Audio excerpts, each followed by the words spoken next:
291 power rankings. The Pro-Am's done. It's finished. We're done with it. We put it to the side. Life Weaver, she doesn't go here. We don't know her. He's gone. They're already making changes to the man. He's dead on arrival. Maybe. We'll see. Yes, we're here. Power rankings are starting today. We don't know what's happening with Asia. We'll figure that out probably at the end of the show. But we do have NA, so there's that. So, Yiska, welcome. How are things? Pretty good. Of course, as always, tormented by the task of ranking teams. Because I think, yes, like we talked a little bit about the show, I whined to you that this Pro-Am performance made it worse. It made it harder for me. Because, yes, it's not totally indicative of where everyone's slotting in. And there's also some, bracket shenanigans and whatnot. But I still feel like a good Bayesian should adjust their priors based on the performance here. I think there are certainly some teams that you now have to, rate a little higher. And arguably I didn't. So we can talk about that. But I think generally speaking, sweet tournament. I think we had some great knockout stage games in there. We really did. Really close ones as well. A lot of variety here and there. Mm-hmm. Not a big fan of the, best of three formats in the groups. Sure. Bigger fan of the best of fives. Not a big fan, and this is me, of double elim. Yeah. I think if you have double elim, probably the teams that we had going pretty hard probably make it higher. There's also an argument to be made that the top side of the bracket was a little bit easier than the other one. But yeah, certainly some upsets in there that I didn't expect to that extent. For sure. I feel like we were robbed of the Outlaws Atlanta match. Mm-hmm. Now, even more reason to look forward to that. But yeah, overall, like, sweet tournament. Certainly, one of those ones that you would like to see back just to fill something in the offseason. Oh, 100%. I think we were very blessed for those who did, tune in and participate in the preseason, festivities, let's say. A lot of very fun games, a lot of close games. And we will definitely likely get into this as evidence points to support or maybe even discount some of these teams that are coming up. But I'm gonna hit the ground running real early. Here's a preview. I thought the level of play was hogwash. Garbage, not good, messy, sloppy even. Yeah. Was not good. No. Lots of uncharacteristic. There were some gems. Obviously, I did write a piece highlighting some of like my favorite plays. There were some great stuff in there. Overall, though, not so good. Yeah. Not a great. Nope. So it's at least, my take on this. There a lot of reinforcing opinions. Lots of like, okay, yeah, that's what I expected from you. That's what I got. Oh, I didn't expect that from you. We can probably kind of hand wash that away because it's, the preseason, or we didn't take it seriously. There's a lot of like, I kind of approached Pro-Am as like a realm of surprisement, right? Like, surprise me. See what you show me. If you show me something great, awesome. I can add some extra credit. Maybe that's a better word, right? Like, this is the extra credit tournament. If you're going to score some extra credit, boost your power ranking a little bit, it would have been in the Pro-Am. Not a lot of teams really boosted themselves. Some did. Okay. But most didn't. Most were just like, yeah, I expected as much. Or, yeah, I don't know that you took this as seriously as I think you probably should have. But whatever. Right. Neither here nor there. Can I set the primer for your power rankings? Sure. Dear viewer, you will see some incredible ass pulls out of Joe. Just in order to justify winning the Lord bet? No, zero pulls. Absolutely no pulls. The only pulls I'm doing are on Genshin Impact, and I don't even play that game. Well, you're also an esports journalist, which means you also don't have the currency for that. You bet your sweet ass I don't. You betcha I can't even afford to play Lost Ark. So let's just start there.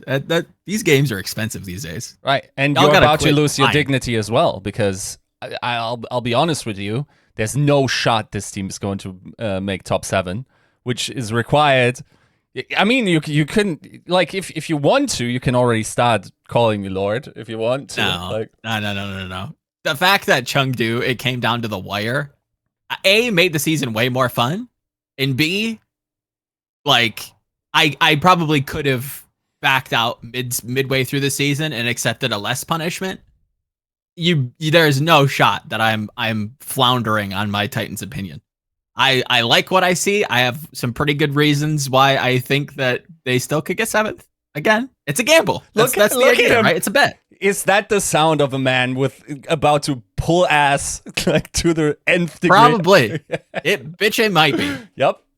And before we get into any kind of ass pullery, we do have to thank our patron producers for allowing us the platform to do such shenanigans. So, episode 291 is brought to you by Battle Crab, Refined Bean, Bronze Bob, Buhal, Picasa, Chris R34444, Kasha 67, Lotion, Porkchop, Sammy, Rexane, Volamel, Sugar High, and our YouTube members, I am DRW, Brother, Adam L, Sagi Fumi, Ice Gel, Fire Element 6, AK, and Chris R. It's season. It's the season. 2023. Here we go. The first full season in the Overwatch League.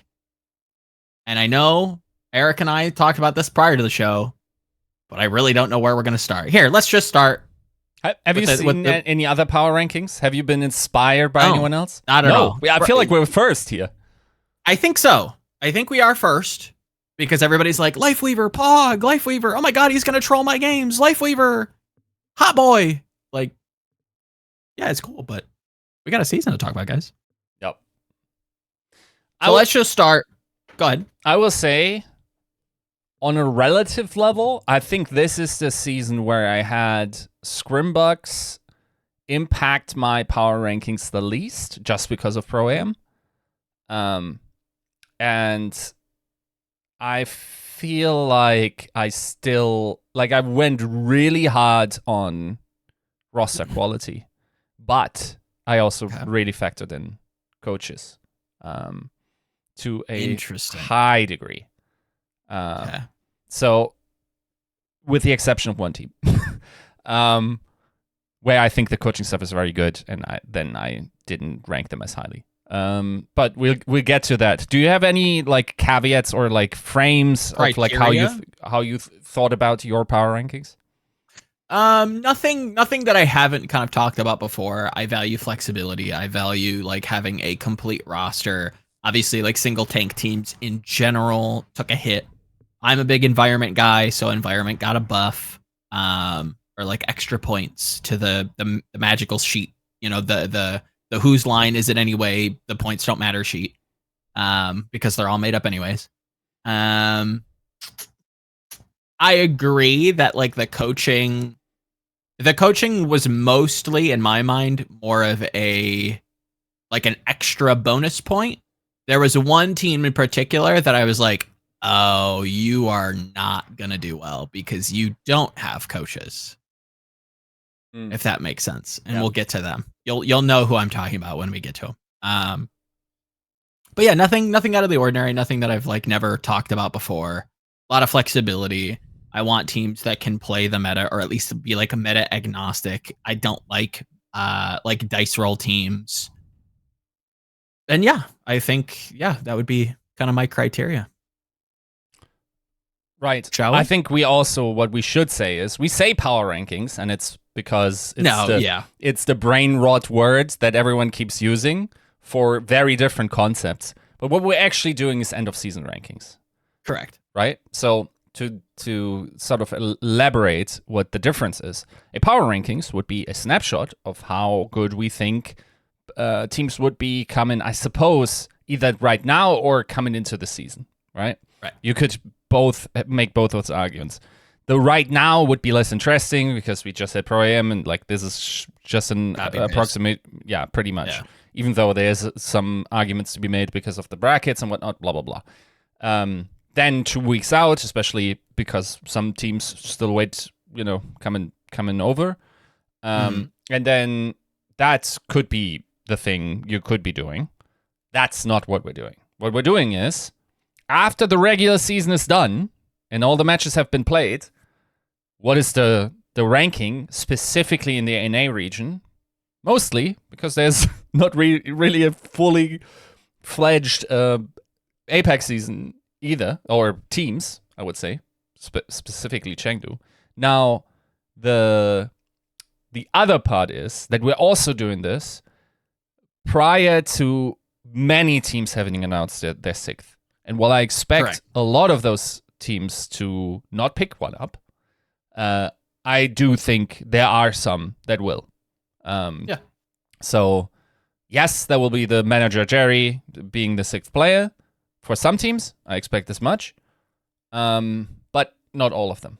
So, and you mean like the random Jerry, actual manager, not like the player Jerry? No, right? no, yeah. Okay. I also think like where I had a good inclination that a sixth player is coming, I factored that in. It didn't move the needle by much in many cases. No. But, yeah.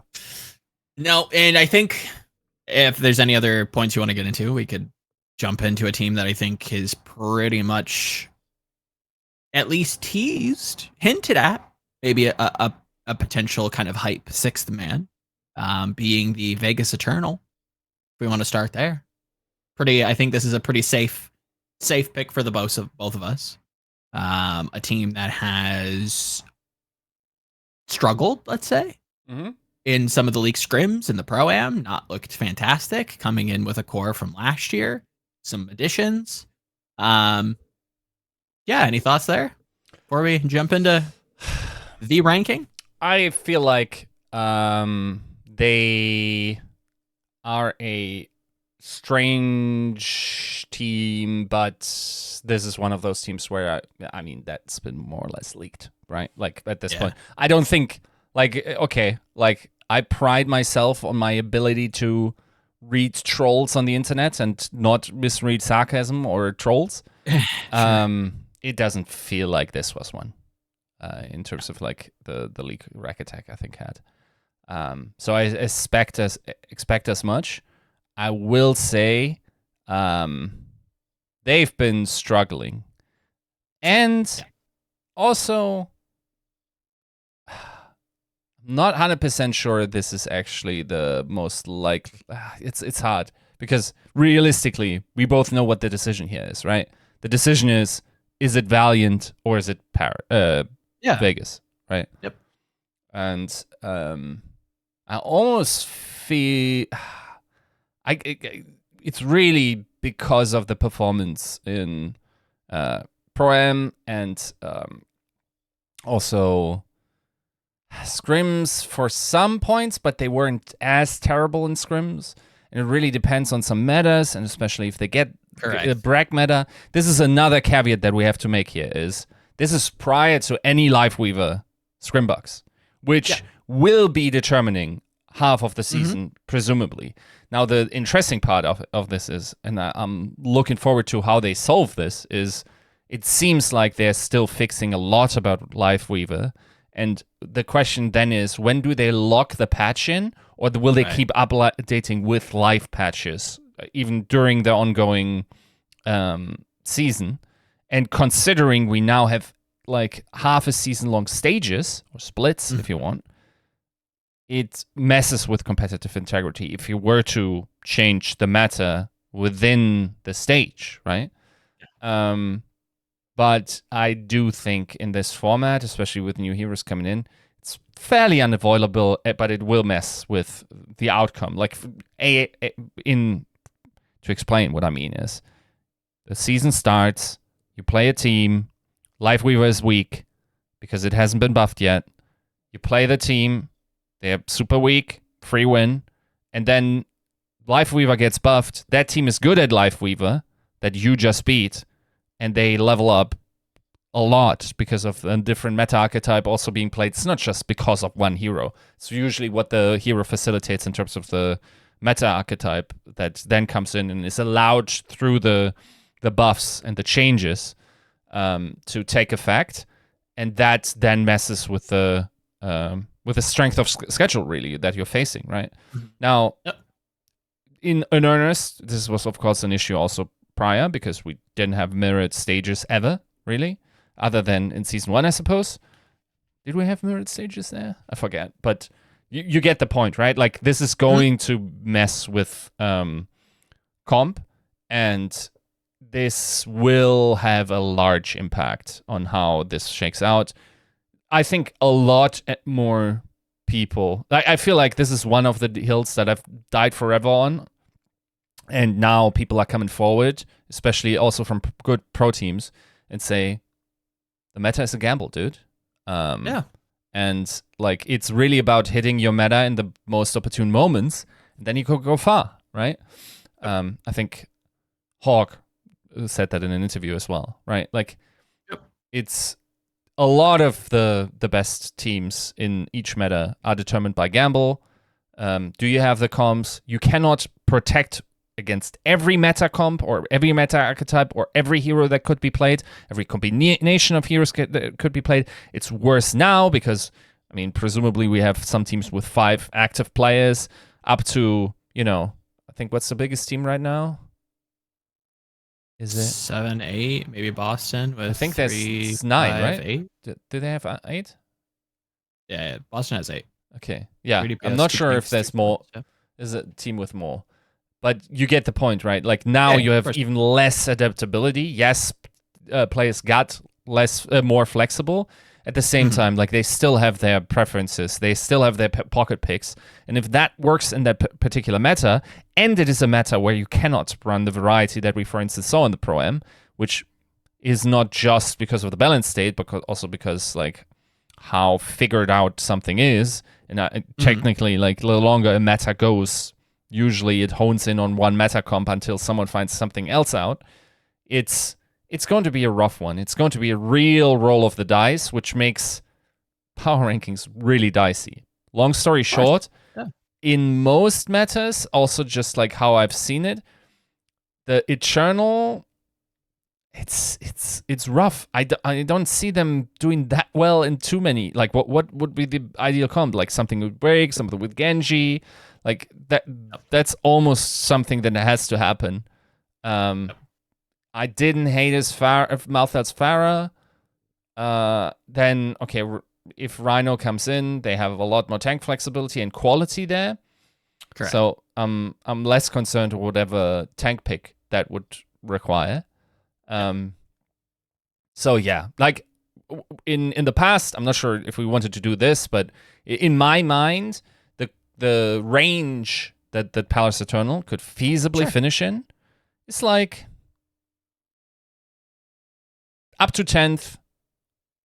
11th is definitely much more likely than 10th. Yeah. But 13th overall, just on player quality. Agreed. Yeah. 13 is my pick as well. They're last in NA. It's difficult to kind of argue otherwise right now. Obviously, yes, Rhino coming in helps them. But even viewing and hearing explanations from experts, watching the Pro-Am, this support line, while promising, is very particular in what they can and effectively cannot do at this level of play, right? Rack Attack feels like a Brig and Mercy player, and that's it. And that's a very particular hero pool to kind of like get away from. Blue Camino, from my understanding, more of a traditional flex, I believe, and YouTube comments can correct me if I'm wrong. I have heard he did play a little bit of Lucio. If there was a Lucio player, he would kind of be playing it during like the Brig Lucio stuff. So like that's where there is this kind of like weird dissonance when it comes to support picks. I will say, in a weird twist of events, Vegas is probably one of the teams that kind of surprised me, if that makes sense. Not in the terms of how they played, not in terms of how good they were, because they were pretty piss poor. Literally, they got beat by a team who got signed like a week ago. That's not good. It was how and what they played. Does that make sense? This seems like a team that could do some shenanigans could be playing what like their interpretation is. I'm very, and if people are familiar with like my ramblings in the community Discord, like I'm big on bakers and carpenters, that metaphor where it's like if you have a team of bakers, stop putting them in carpentry competitions. Yeah. If you have a team of carpenters, stop putting them in baker competitions, right? Like this is a team of bakers that are baking. They're not building houses, right? Like they're playing Sigma, they're playing Right. you know, the Hollywood comp from Pro-Am kind of like really sticks out with like the Torb and the Sigma. Like, yes, it's cheesy, but it's like that's the type of stuff that this team is going to need to do. A, because of their players, A, because of the players and what they can play, and B, the quality of the like said players, right? So it was a weird confidence boost for me for Paris, or for Vegas rather. To see them really kind of lean into some, you know, some off meta stuff that they're going to be a little bit more comfortable with, stuff that they think can work. And I don't think it was too far off of actually working. That said, yeah, I can't really put them too much higher as like the cheese team, right? Like they're cheesing for a reason because they're not good. They got beat by Valiant. That's not good. Yeah, it's tough. I also think any last points? Like the problem for them is like I don't see break becoming meta. Like I already think even with wide break.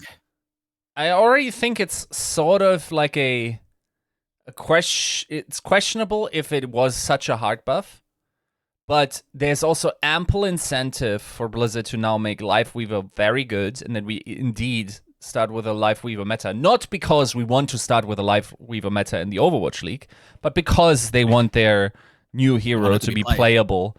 And because this is such a difficult hero to play at metal ranks, you almost need to overbuff certain numbers in order to make it at all feasible at mid-range. And that will probably impact heavily on pro play.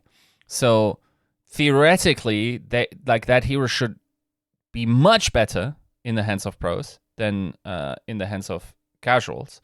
If they balance for the mid, then I think by the time the season starts, we will probably have a version of Lifeweaver that is going to be very strong. And I don't... Do you see a Lifeweaver brig? That doesn't work. No, I think... again, it's so difficult to tell because it is wide brig, and I do think it is just a flat buff, and we did just get off a patch of brig seeing like a fair amount of play.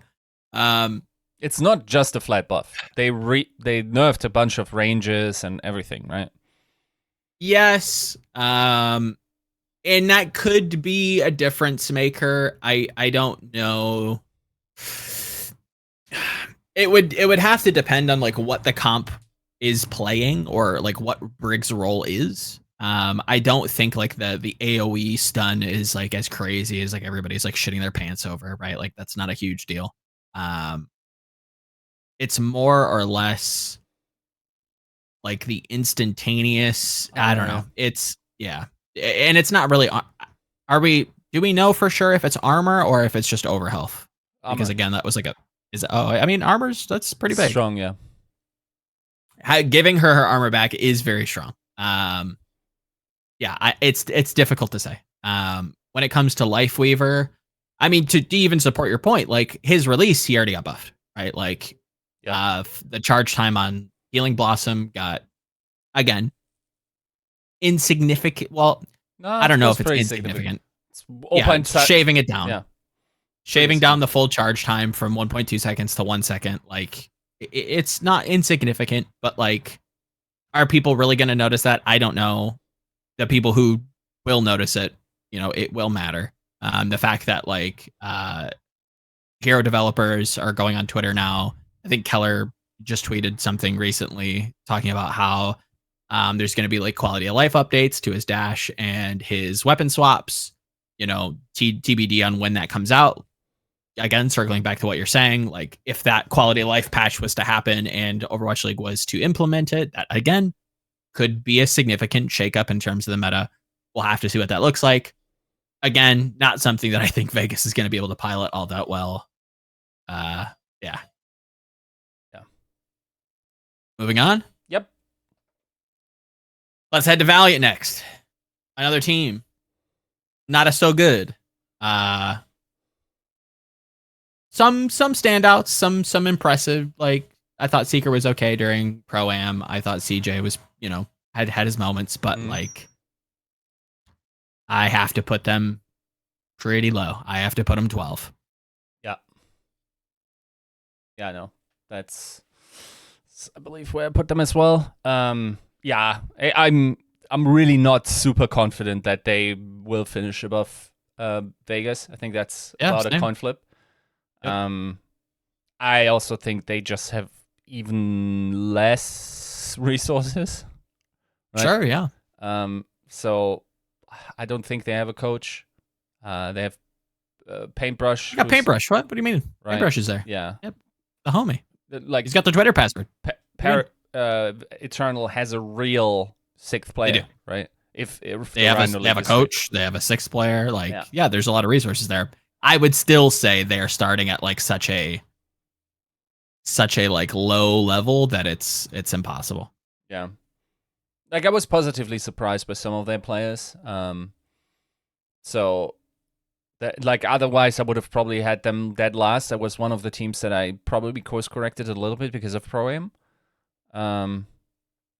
But yeah, there's not even that much to say about them. I think there's just like practically no way they would punch up. Yeah. If at all, they make it one more rank up. I don't think much more is realistic.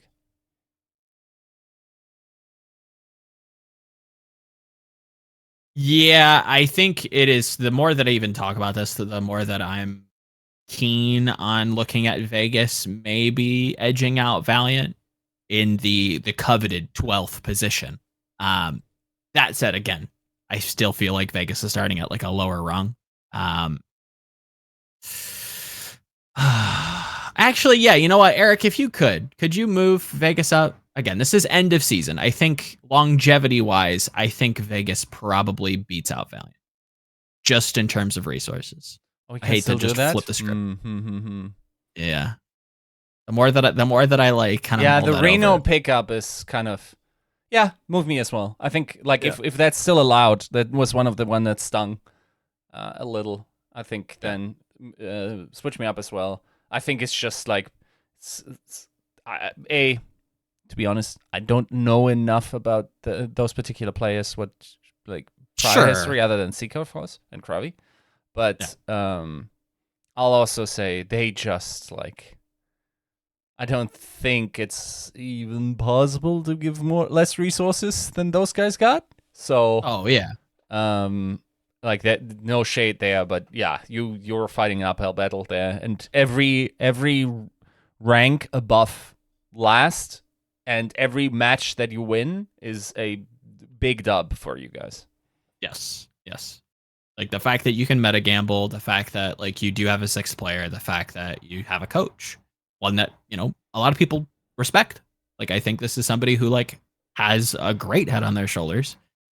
You probably have to put that at the end of the season. You got to value that a little bit higher than the team that has a player coach that may or may not show up to scrims. I don't know. Moving on. That was a meme, yeah. I know. Yeah. But, just saying. Yeah. New York. They're 11 for me, I think. They are 11 for me. I have to check. It's not a great team. They didn't really show me anything that like the league scrims didn't show me from Pro-Am. Everything kind of looks as expected. The problem here is, I will say this is a big tier break between those teams and then the rest. Yes. I think this team, also because they were not together yet, all in one location, only some of them. They're one of the larger squads. And I think there is something to be said about their ability to strike up. Honestly, wouldn't be too surprised if they beat like 2, maybe even 3 squads by the end of the season. But the most likely rank at this point for me is also 11th. But I could see them finishing above 3 other teams. Interesting. Yeah, I just don't. I'm guessing this is like Fitz and Kellen stock, right? Fitz, Kellen. I think like if Shockwave is accurately or effectively there and can like grind in, that's a good player.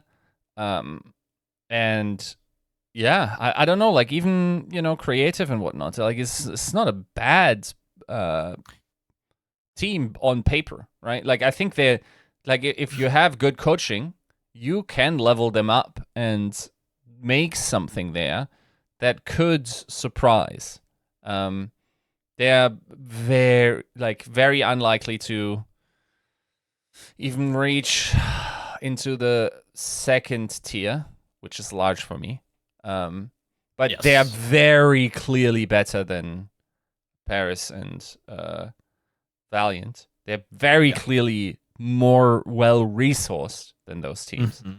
And I still think there is a great tank in Kellen in there. I think Fitz can, like, if he can bring it back, that would be interesting. And then the backline is just interesting how it interacts, and yeah, it could be clusterfuck, but it could also be interesting what kind of combinations they run there. And then, yeah, Shockwave, Psycho, they were kind of smurfing in EU, so which doesn't mean much as we saw, but yeah, we'll see. We'll see how it goes. But yeah, like I think 11th most likely, unlikely to finish lower, more likely to finish higher than lower.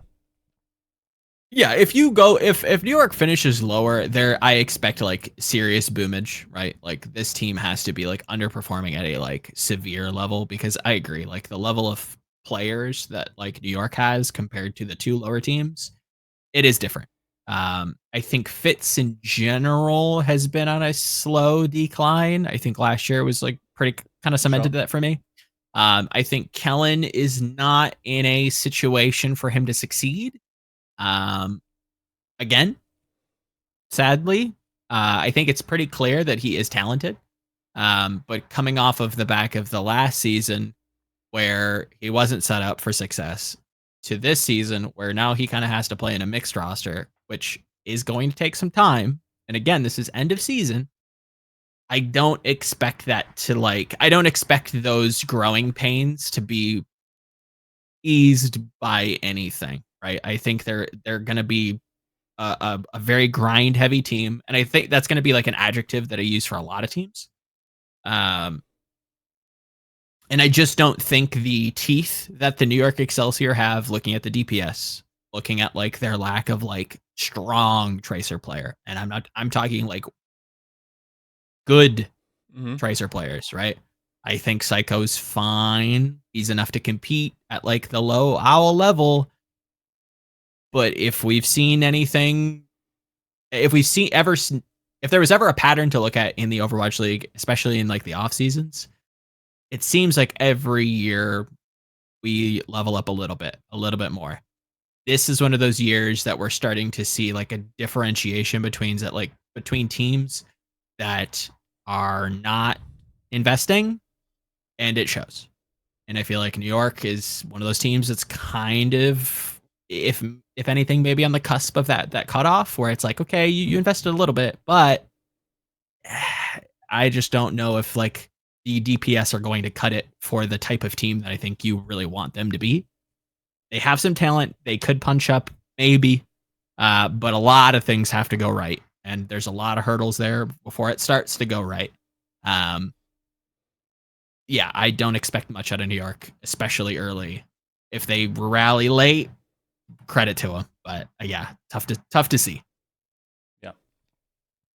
Let's. Okay. I mean, Joe, let's just get into it. This is where we start. You have to lose a couple of pounds of flesh here. I know you have to kill a little bit of your soul in order to make this work. I don't. I really don't. Yeah, okay. I really don't. Eric, reveal the next choices. Give me the numbers. You know exactly where they're going. Right. The Vancouver Titans, in my end of season power rankings are 7th. Yeah, complete asshole. Complete asshole. I don't think it depends on where you put them. I will say again, a lot of things that I was worried about with the Titans were confirmed at the Pro-Am. Arguably, maybe even a little bit more so, but again, I think a lot of that can be hand wave, like I'm about to hand wave for a lot of other teams, right? Mm-hmm. I didn't particularly care for Aspire's performance at the Pro-Am. Yep. However, I did particularly care for his performance in the World Cup trials. Thought that was pretty good. Now, again, is that really something to judge? Probably not, right? I'm not judging Pro-Am too terribly hard. But but the NA trials, Pog, that's where no. we put all our trust in, man. I'm not. That is not what I'm saying. Right. What I am saying is that like the past 2 seasons are not flukes, right? This is a player that is good. No, I agree. I think he underperformed. Right. I give you that. He just had an underperformance. Yep. Right. I thought I think the Sombra meta for a lot of teams is something that looks really sexy. This is something that I promise you guys I will be saying a lot this season, because this has been something I've been saying a lot behind the scenes for multiple seasons. Teams love to look at the sexy comps and go, dang, I want to play like that. I want to play the good comps. Guys, you can't play the good comps. Stop it. Stop playing. Yeah. Stop playing Sombra. You are EMP bots. You are not Lip. You are not Pummy. You're barely Fitzy. Okay? Yeah. Stop. Yeah. I looked at you all last season for a whole stage. Literally 2 kills per 10 minutes. Yeah. On Sombra. Yep. Bad. Stop it. Yep. Abort. Yep. No pass go. Basically, it is a different hero. Yeah. But you gotta stop. And I think that was maybe something that the Titans got hung up on. I do have to, I have to address, like, Punk is still kind of learning the ropes. It's still a little rough. I do think there's maybe potential for a 6th player. I do think this is a team that's going to grow across the season. A team that, again, an attribute that I'm going to bring up a lot, very punchy, right? You look at Sugar Free. I think everybody, if there was something to take away from this team, Sugar Free is the deal. He can play. He's still him. Sure. Okay. If Aspire and Sugar Free can kind of lead this team, if Punk can get like his sea legs under him, maybe be like a Kaluge of last season where he's just kind of safe, does the job. Oh, he gets a flex tank meta. Awesome. Now we're firing, right? I think they have the ability to punch up. I do not put a lot of faith in a lot of the mid-pack teams here. I think a lot of these teams are going to struggle, a lot of hurdles to be played. I think, again, we've talked to multiple sources in the Titans, be it Askoft, Roy. This is a team with a strong environment. They've built for a strong environment. Sure. That's something that I weigh quite heavily. So I think this is a team that's coming in, that's hungry, that wants to prove that Boston last year was a little bit, not necessarily their fault, and can perform. I think they have like the makings to be a gamble team. This is a gamble team, and I'm gambling that they're going to be 7th. They may not. We'll see. I think they will. I think there is a potential for them to punch up, especially if they hit their meta. And I think that's the requirement. At all, you have a chance in getting them 7th. That they can pull a London of last year, and there are their pocket picks that are relevant. My problem is the pocket picks that they are playing, if that ever becomes a meta position, I don't think it's as unique as the London pocket picks were. Like, if Rhine was strong, which it was, especially in stage 1, sure, like, it's not a pocket pick that everyone can pull, right? Yes. I don't think the same is true for, like, Sigma. I think there's more quality Sigmas in NA. I don't think the same is true for, Diva. Yeah, and right? I think maybe that's where we differ. Is I don't look at Punk as like a pocket pick player. I don't even think, if anything, maybe that's like to Titans' detriment. Is like they're not going to be like a super stylistic team. I think if anything, when Askoff's running around talking about like player autonomy, that to me kind of reads like, if I'm reading between the lines, this seems like very player driven. They have a lot of input on what they're doing.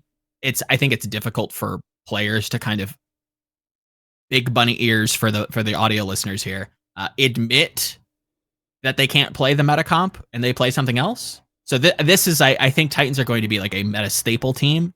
Punk is going to be like the most fine main tank. If there is an off tank meta, he's going to be great.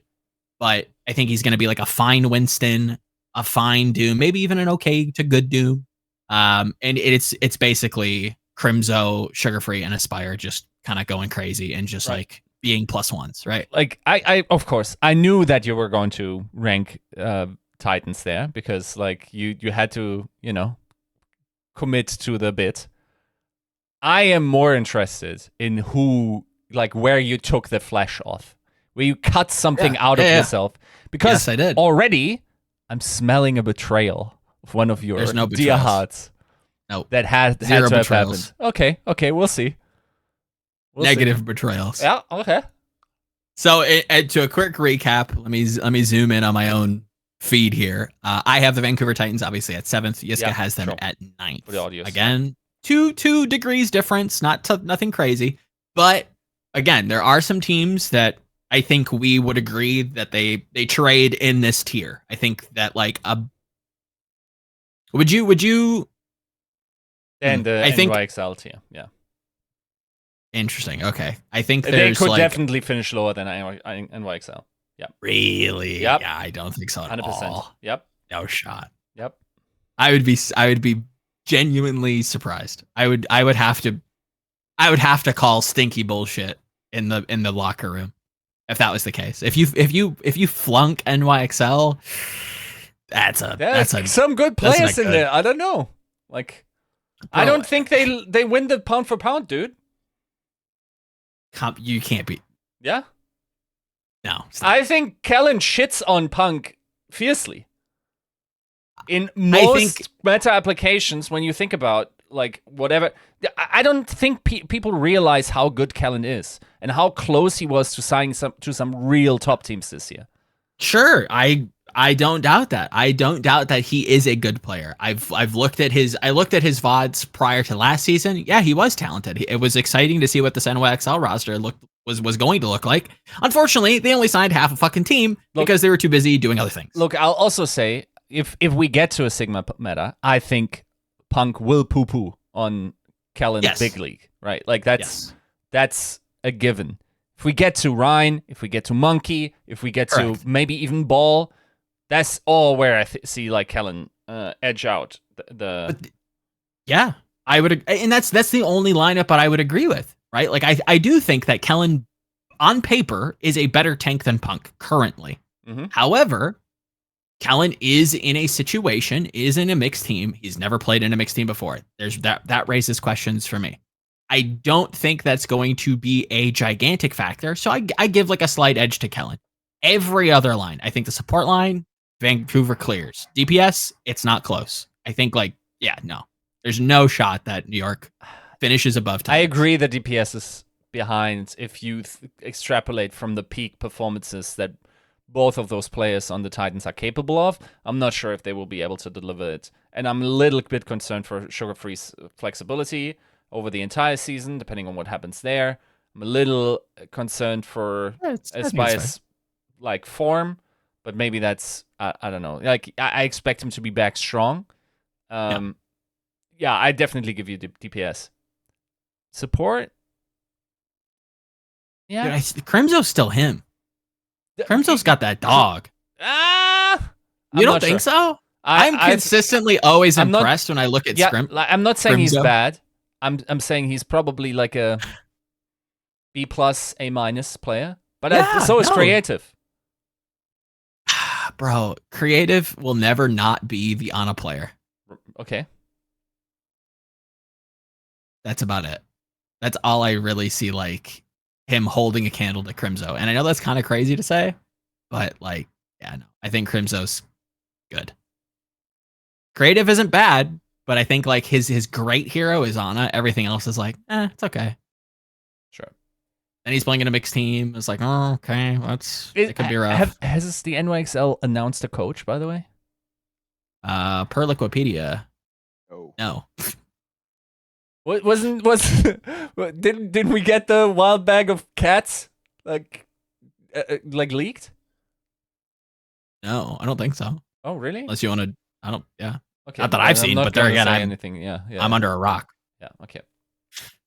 So, I mean, that's interesting. Stay tuned for that. Maybe there's some news to come. But yeah, no, I think Vancouver is. I think they're like the NA pill team, if that makes sense. Where it's just like, oh, NA players, we don't watch NA teams. Like, big sleeper. I think they're good. I think they probably will need a 6th player. So that's probably like where I place a lot of my my stock is like, okay, well, if Punk can't really hold up, then maybe we need to get somebody in here. And yeah, it's a DPS led team. If that's possible. Yeah, I think if they actually do get a 6th player, I trust Roy and Askov to be able to fix a hole. That's definitely the case. Fixing a hole also, unless there's too many meta fluctuations, but it's theoretically to be going to be more efficacious because the splits last longer, right? Like the meta is theoretically more stable this year. Could be, yeah. Like, I trust them. Like, if they actually do get a 6th player, then yeah, I think they are probably very distinctly above NYXL. Yeah. I think they kind of like cement themselves as like a mid-pack team. Maybe even could punch higher. Depends on who they get. But like, now this is cherry picking. But let's say Reiner does come back. That's kind of like the hot topic, right? Yeah, and he's Where's not going Reiner? to Titan Dog. Like, no. Bro, he goes to Titans. Come on, him and Aspire. No shot. It is a pipe dream, but like that would be the type of player that I'm like, okay, cool. We have like this playmaking that main happens, tank. Of course, like yeah. Then that see, like the universe actually hates me. I'm manifesting it, Yiska. I'm manifesting it, dude. Nah, like then in that case, the Titans have to match me. And I'm like, I don't know, influencer fucking putting it up in contenders or some shit. I'm crowdfunding that. No shot. Like, oh man. No, I'm trying to speak it into the universe. Okay, that's all I got. That's where I'm at. Right. You know, maybe Reiner comes back. You know, the wind of a return starts to hit the market, and now Vancouver comes a pan. This is your win vector. That is a line. That is one line. There is a bailout option where they just sign a crazy tank player that just hits the open market. Like, let's say Super returns, like Super just unretires, hits the free agency market. Titans come a paying, baby. They back out that Brinks truck. I primed you. Like, listeners, I told you he was going to ass pull. I told you. I warned you. Now, mind you, these are like long shot plays, right? I'm not. This is not my argument. My argument for Vancouver being 7th is not, boy howdy, I hope they get Super. Once again, my argument is this DPS line and Crimzo pound. Right. That's see, like I'm not even mad at anything you said about the Titans. I am now very curious about 100% who you fucking think sucks. Okay. I am looking forward to you having to to walk back all the opinions you had about certain players in the past in order to put the Titans above those teams. Let's see it, Joe. Let's see it. No, it's not about teams. We're ranking. It's not about players. We're ranking teams here. Right? Yeah. Okay. And there's a particular team with a whole lot of players that I think is gonna implode. Yeah. Okay. Okay. Keep going. I'm already. Whoo. So let's get to him. Eric, roll out the Boston Uprising. Nah. Where do you have them? Let's see. No shot! You're dumb as shit! No way! No. I told you guys about Aspholds. Just for the listeners, okay? What just was revealed to me was that Boston is going to finish 8th in NA, is correct. What Joe is saying, while I said 4th. These are Overwatch League. That's impressive. Dude, these are Overwatch League players, my guy. Winners. Like multiple. Decay looks great, right? Like right now. Birdring looks sweet. They still haven't played that I agree with. Fucking Striker. Like, it's Smurf. It's still Smurf, my guy. It's still the Shanghai backline. If anything, they're going to get better, right? Like, I don't know. I feel like we were both like, okay, not that the Pro-Am means much, but we were both like very rather satisfied with what they showed and ranked them initially pretty highly in terms of like how they would go through the bracket. That they didn't, okay, fair enough. But yeah, nah, dude, like the quality will shine through this team. Yes, I agree. There's something to be said about the coaching here. But I also think that is probably an overhype point. I actually was kind of like, you even highlighted one of their plays, right? One of their rotations in terms of like the playing possum thing. Yeah. I feel like that already displays like a certain amount of cohesion there. It was kind of cute and fun. I don't think it's utterly atrocious. I think they just didn't take it very seriously. That's all that I would read from that, weird substitution situation. No, I again, none of those things you can really argue, right? I think this was a big question answered, at least for me, was like, okay, what is Berger gonna look like? Homie looks like he hasn't missed a beat. He looks fantastic, right? This team in general has the makings. Like this is one of those teams I could get very wrong, right? Like this is your Houston once again. This is it could be. Yeah, 100%. It really could be. My gut, like it did last year. Granted, last year was a little bit more obvious. This year, however, there's a lot here that I think could go wrong. Big rosters have problems. If a big, lots of experience, maybe a lot of egos. Not a lot of coaching staff to manage that egos. Not a lot of good coaching staff, right? They have a lot of coaching staff. Also, honestly, from all I'm hearing, a lot of the players I generally think that be problems, they're pretty reformed. I don't know. I feel like that angle is much less likely than I thought it would be. I think it's honestly a little bit oversold. It could be, right? It could be. But and that's those where are I the have concessions you have to make in order to pull the Titans to 7. That's not an ass pull. This is the marathon question. Which team exists longer, right? Boston has a lot more asterisks around them. On paper, you can't deny Boston is a top team, right? However, this is an environment that could get. Yes, you can. Because again, this is the marathon. If this was like spring stage, yeah, it's tough to argue with Boston, right? Like I think like this is a team that hits the ground running really early and tapers off. If what I think is happening or what I think happens, right? A lot of egos, a lot of butting heads, not a ton of, again, I say not a ton of coaching staff. I'm talking about like good coaches really trying to manage these players. I think there's a lot of like, it could get, again, I'm assuming a lot of these players. I don't know them. What I do know is that when you win, I feel like it's really hard to listen to people who haven't won. Okay.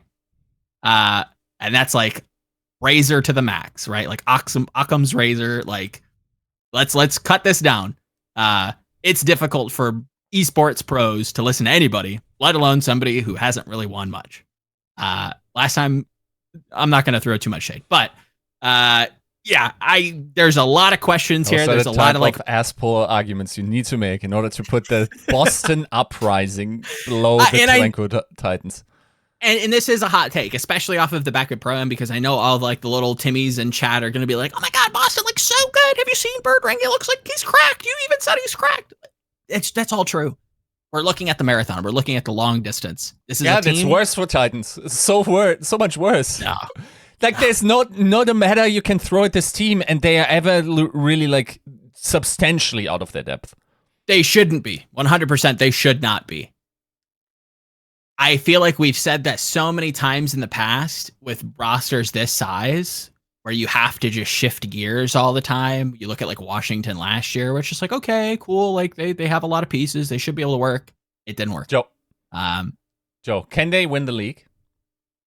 Could Boston win the league? Yeah, I think this is one of those ranges where like, but again, is that crazy to say that like Boston is like the highest variance team in NA? Dude, you're telling me this team can win the league and then you have them on average on 8th. Guys, please, Like I'm about to start I don't- smoking my own beard here. Okay. I think they have, again, the range, the height of the range for me. Yeah, I think okay, maybe not win. Win is maybe top 3. They could finish like 3rd. That would be my highest range. Win is when now you're getting into some territory that I don't know. I think they're probably the biggest range team in NA. I think I'm lower on that range because I expect this team to taper pretty hard, especially if things don't go well. We will see. I could be very wrong. This is my hot take after Pro-Am. Again, not something I value too terribly high, and I did kind of like what I saw out of Boston for the most part. Again, marathon question. We'll have to see. We'll see. We'll see. So, from me, I think they're very clearly in the second tier of teams. So I have like a top tier of teams, and then a pretty moderately sized second tier. Overall, I have 4. I think they're like an A tier team. And everything, yeah, as Eric indicates, I think everything from 3 to 6, maybe even 7th, is a possibility, even though those 7s would really surprise me. Overall, 4th almost feels a little bad. I think they absolutely have the chance to win the league. After all, it all comes down to like one good playoff meta. I don't think there's any way where they miss playoffs. I think depending on how we define that this season, like they'll make that. I think this like is very clearly a roster assembled with the goal to win the league. Oh, and obviously. I will say it is hard to rank them within that A tier. So because we have a lot of very good teams in that A tier. So we'll have to see there. And Pro-Am didn't make that choice easier. I feel like, if anything, maybe I'm a little bit on the high side for the average ranking of the Uprising.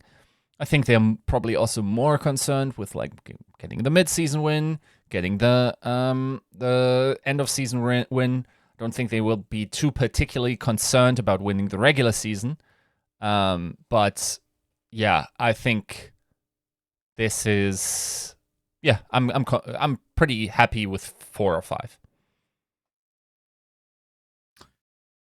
I don't know. Shit's looking a little dodgy to me. Okay, so wait, let me see where we are in the world. Who else do you need to put? Okay, that's a gimme.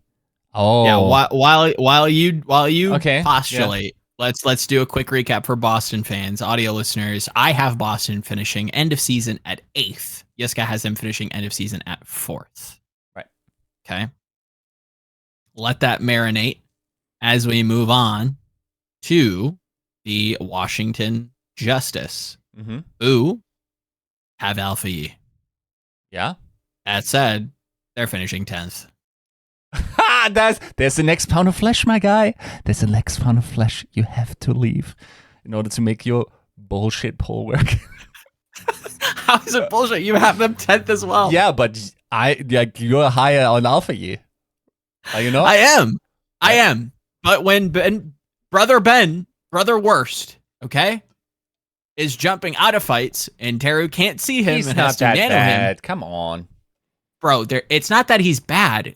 It's the fact that there is an obvious disconnect in the preseason. Right. That's a problem. I know for a fact that people have been scrimming. That's where we're at. That said, I think Flora actually had a great event. That's actually like the fact that Flora had a good event actually should give you some confidence for this roster, right? Like that's not necessarily the play. Like if you want this team to do very good, then Flora being the player that actually realizes his potential is the big one, right? Yes. Like that is I think that's a factor that a lot of people are not kind of calculating in, especially off of his like last year's performance. I thought he had a great event. I think that's again something that we're gonna have to keep an eye on. But yeah, no, you can't you can't be doing mirror swaps and Ben Best getting nanoed on exits and FD God still kind of struggling with his beats and not kind of be a kind of a bottom team. I mean, yeah, it's that is something that is noticeable, but I think that might also be something that eventually shakes out once you smooth some 100% coordination and in communication issues.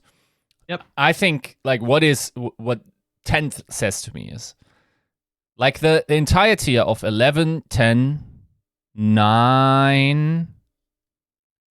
Wait, is 8 as well for me? Let me think. Yes, 8 is the London tier, if you want, okay?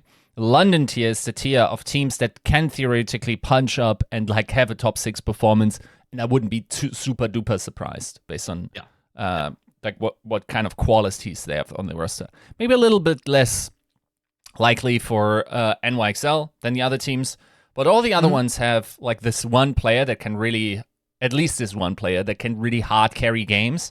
And I think more often than not, that has become a pretty big difference maker in Overwatch 2. I think I also talked to a couple of coaches who really feel like very often it's like your hard carry superstar that makes it work. You know, you're like your Fearless, your Lip, your Kevster, your Hanbin, your Proper, of course. Like those are the guys that win you games, right? Almost not single-handedly, of course, but they are the difference makers. And on a good day, it's very, very hard to tame them. And Alpha Yi for sure is a player of that.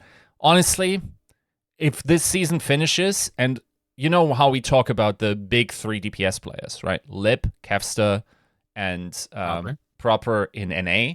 I would probably then add Shy with a potential of Zest to come in from APAC as well, in terms of the DPS players, and Sparkle.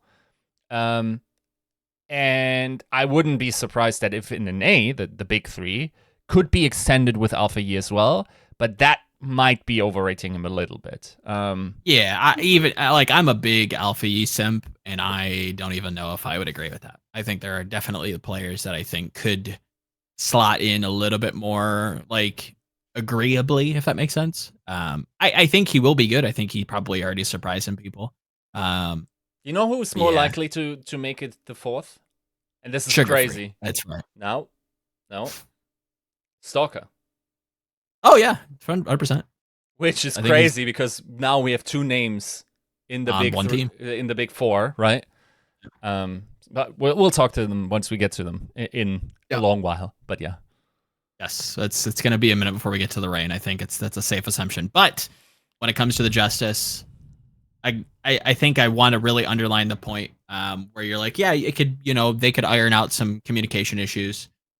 I agree that could happen, but I think for me, it's very clear that this is a team that's starting on like a lower floor when compared to other teams, and they're going to climb just like every other team's going to climb. Everybody's going to be improving across the entire season. I think because that starting point is a little bit lower than other teams, it's tough for me to kind of give them some juice. I think they can punch up. I agree. This is a punchy team. Again, very grindy. Alpha Yi, especially if Flora can have a consistent performance like he did at the Pro-Am. They get those communications ironed out. This could be a rangy team. They could get into like maybe they could be, they could be the reason why I don't win the Lord bet. Maybe they get into like the Titans territory. It's possible. I just don't think it's likely. Okay. That said, we have the Justice at 10th across the board. Yiska. Justice at 10. Moving on to, if I'm looking at the chart correctly, Toronto Defiant. Oh. Drum roll. We're waiting for the update. Ooh, I'm not gonna lie, Joe. I don't feel particularly confident about this one. Yeah, this is okay. I'll start. I have Toronto at 5th, Yiska for audio listeners. I have Toronto at 5th, Yiska has Toronto at 7th. Again, not too many spots away. I think that's probably a fair range to kind of judge.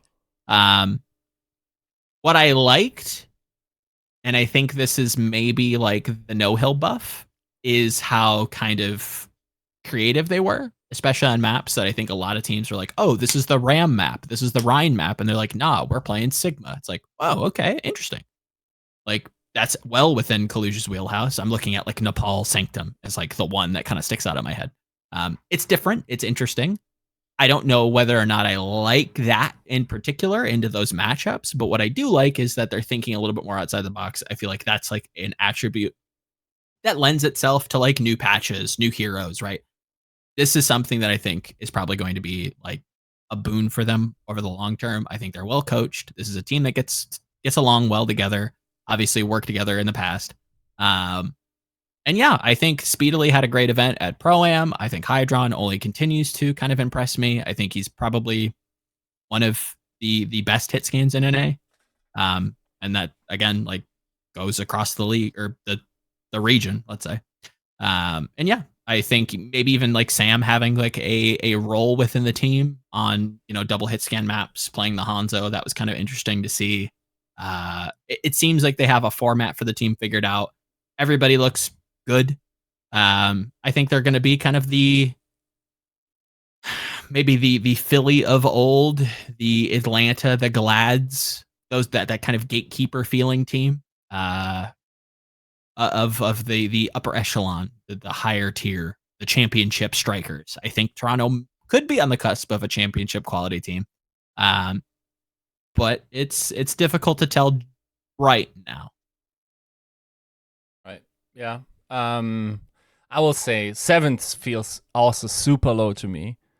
But the problem is it's so hard. So once again, I would say 7th for Toronto for me is the lowest probably they will get. I would agree. Yeah. And I think they are in the A tier list that could go up to 3rd. I think okay, if I was to assign probabilities, right? Them getting 7th is like, 5% higher than 6th, maybe 3% higher than 5th and whatnot. Like the incremental changes of probability are very, very small, okay? I'm not saying like they are uber mid, right, here. Mm-hmm. I think they have like a 7 to 3 range. It's just very hard, having seen what I did see. And the qualities there also in the other teams, right? Keep in mind there's still some heavy hitters. I guess we'll talk about the teams eventually that they could be finishing ahead of. I'm not super confident. Once again, this is actually the team, like I prefaced this before we started talking about this. I don't think I give that coaching stuff enough credit here. But once again, it is very hard because that A tier is so stacked this year, right? It is. I think they probably don't have a chance to win. Yeah, that's tough.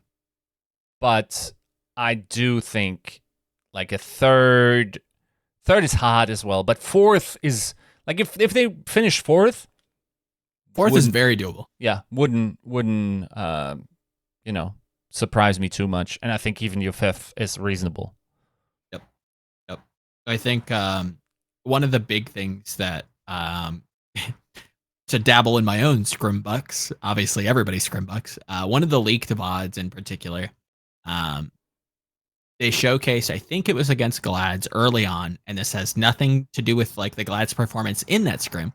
It has everything to do with how Toronto operated and piloted certain comps that made me really question my bias of this team, where I assumed this was going to be the smork fucking face hunter, run it down, let's just yell a target until it dies. That is not the case. This is a weirdly highbrow team.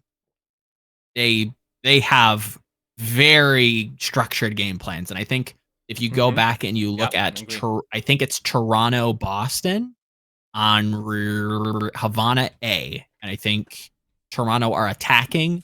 If you look at where Sam's positioning and like how they've split the map up and like how purposeful, he's not breaching certain doorways. He's always trying to set up Hydron with Recon. He's also getting picks on his own.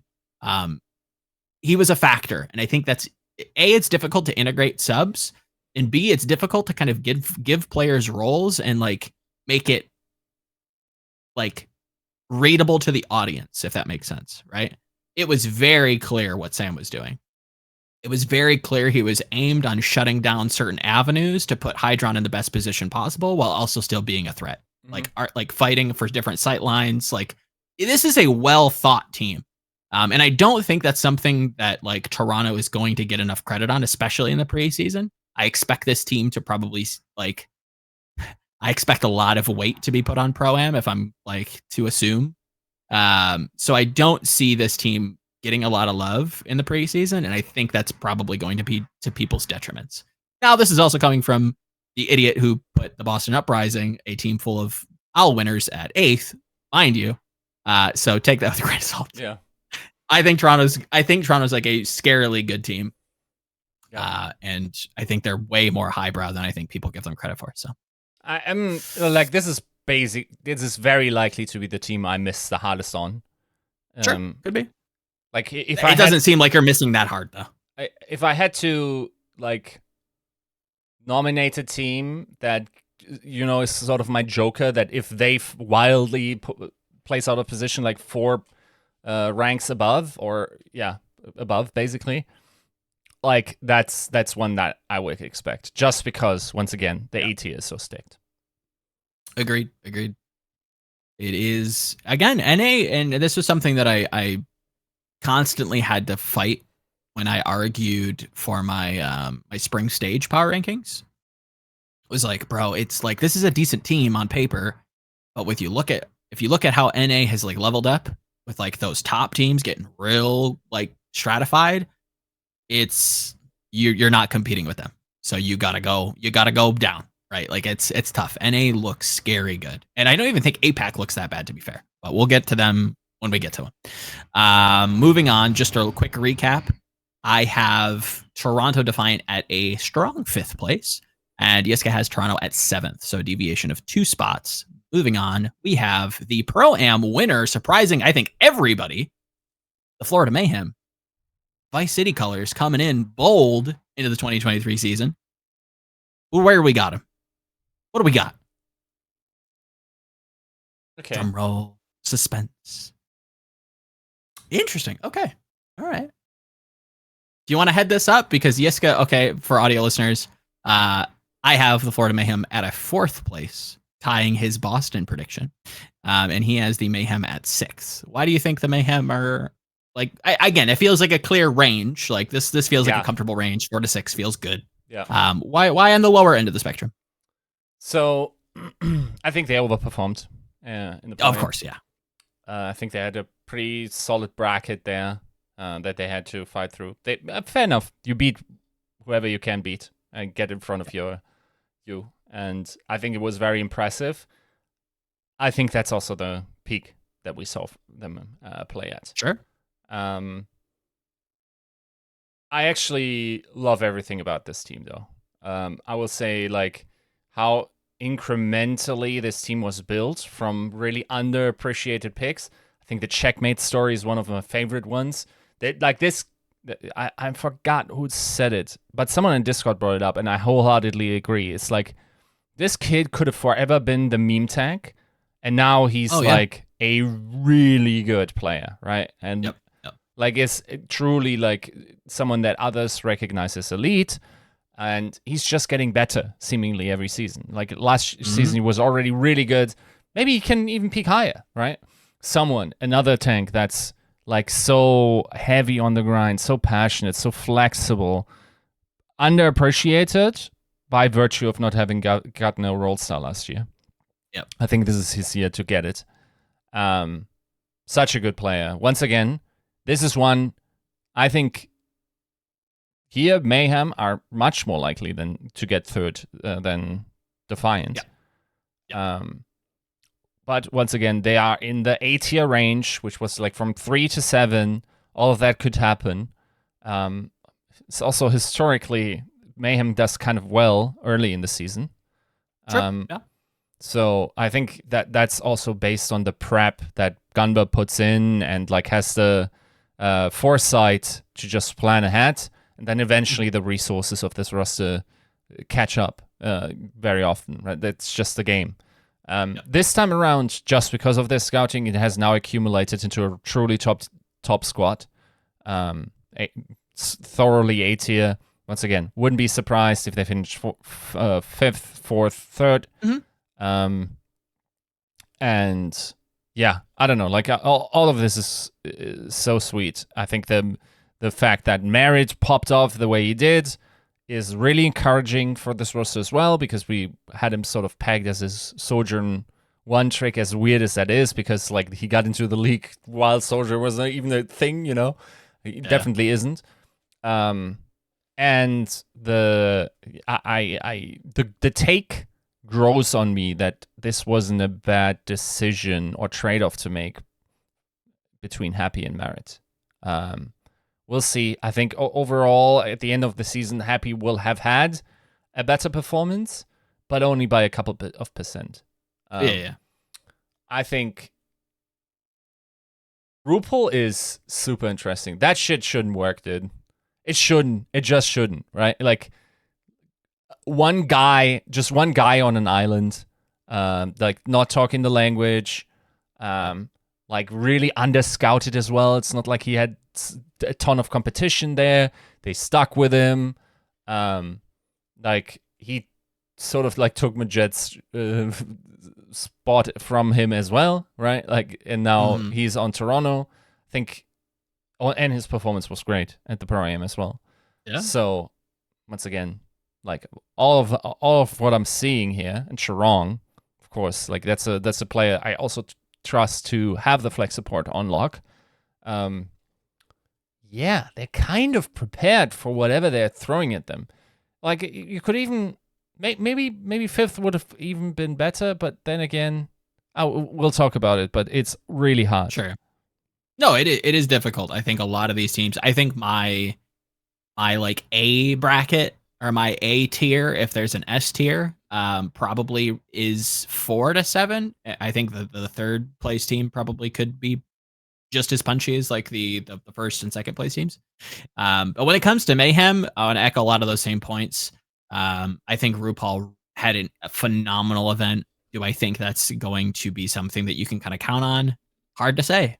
I think that like the big thing here that's maybe that I can add to the discussion is the momentum, right? The confidence that you get from not just winning, but like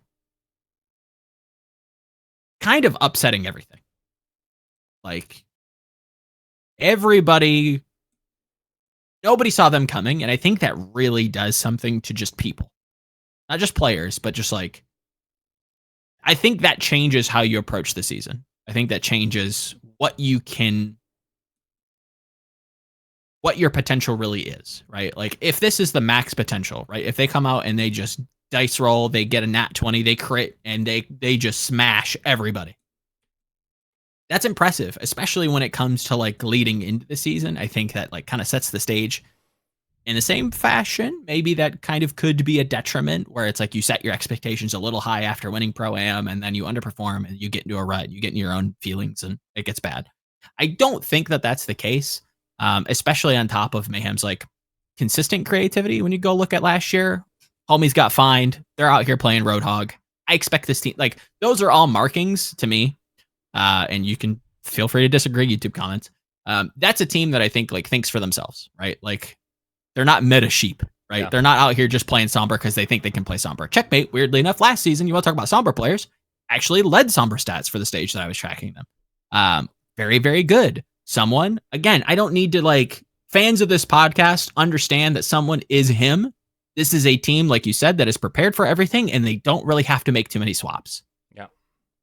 God forbid they do. Sauna didn't even look bad. He didn't play too much, but he didn't look terrible. Yep. And I think that says something. This is a team that's well scouted, that's well coached, that's well run. Credit to everybody in the Mayhem's front office, because by season 2 of this esports league, I was ready to sell them up the river, burn it to the ground. They fucking sucked. They're still the worst team in terms of win rate, by the way. Like in terms of like sure. Yeah, when you have a like 2-40 season, right? When you go look at season 1 and season 2, right? Dog shit. Yeah. Terrible. That is not the same, like, so a crazy deviation away from what was the Mayhem and what is the Mayhem. I think it's very clear on what changed. I think there's a lot of credit deserved to Ye and that front office, getting Gunba in, getting Gravy in. This is a team that's really, really impressive. The story of this team, the story of Checkmate. This is a team that I think has a lot to prove, a lot, like, in a weird way, a chip on their shoulder. Losing Yaki, losing Majed, RuPaul stepping up, having a fantastic event, Checkmate not being the meme tank, someone, I would say, fighting for an MVP nomination. This is somebody who is, at least should be, has the skill set to be an MVP caliber player. This is somebody who pounds, who is meta agnostic, who can play the field. And that's not just an ass pull to win a bet. This kid fucks. Mm-hmm. Yeah, he's so good. I'm not sure about MVP, but yeah, he is very good. Yeah. Again, nomination. Yeah. I'm not saying he wins it. Yeah. I'm saying he's on the ballot. Yep. And I think that says a lot. That's agree. Right? Yeah, that's a fair agree. Yeah. I want to see, I felt like he was robbed last year already of Lord. Oh, yes. Easily. 100%. It was very clear that he should have been a role star. There were other good picks. Like, I agree. Like, you could argue Dante. I wouldn't personally, but that's just me. Mm-hmm. I think someone was the one. Yeah. I didn't hate Hottie either, but yeah. I think someone was just like an obvious, just fourth pick, right? Like 1, 2, 3, someone. Yeah. So yeah, no, I think Florida's good. I agree. Probably 4 to 6 is a safe range just at the end of the season. But for audio listeners to recap, Mayhem at 4th for me, Mayhem at 6th for Yiska. Moving on. This could get spicy. Where do we have the London Spitfire?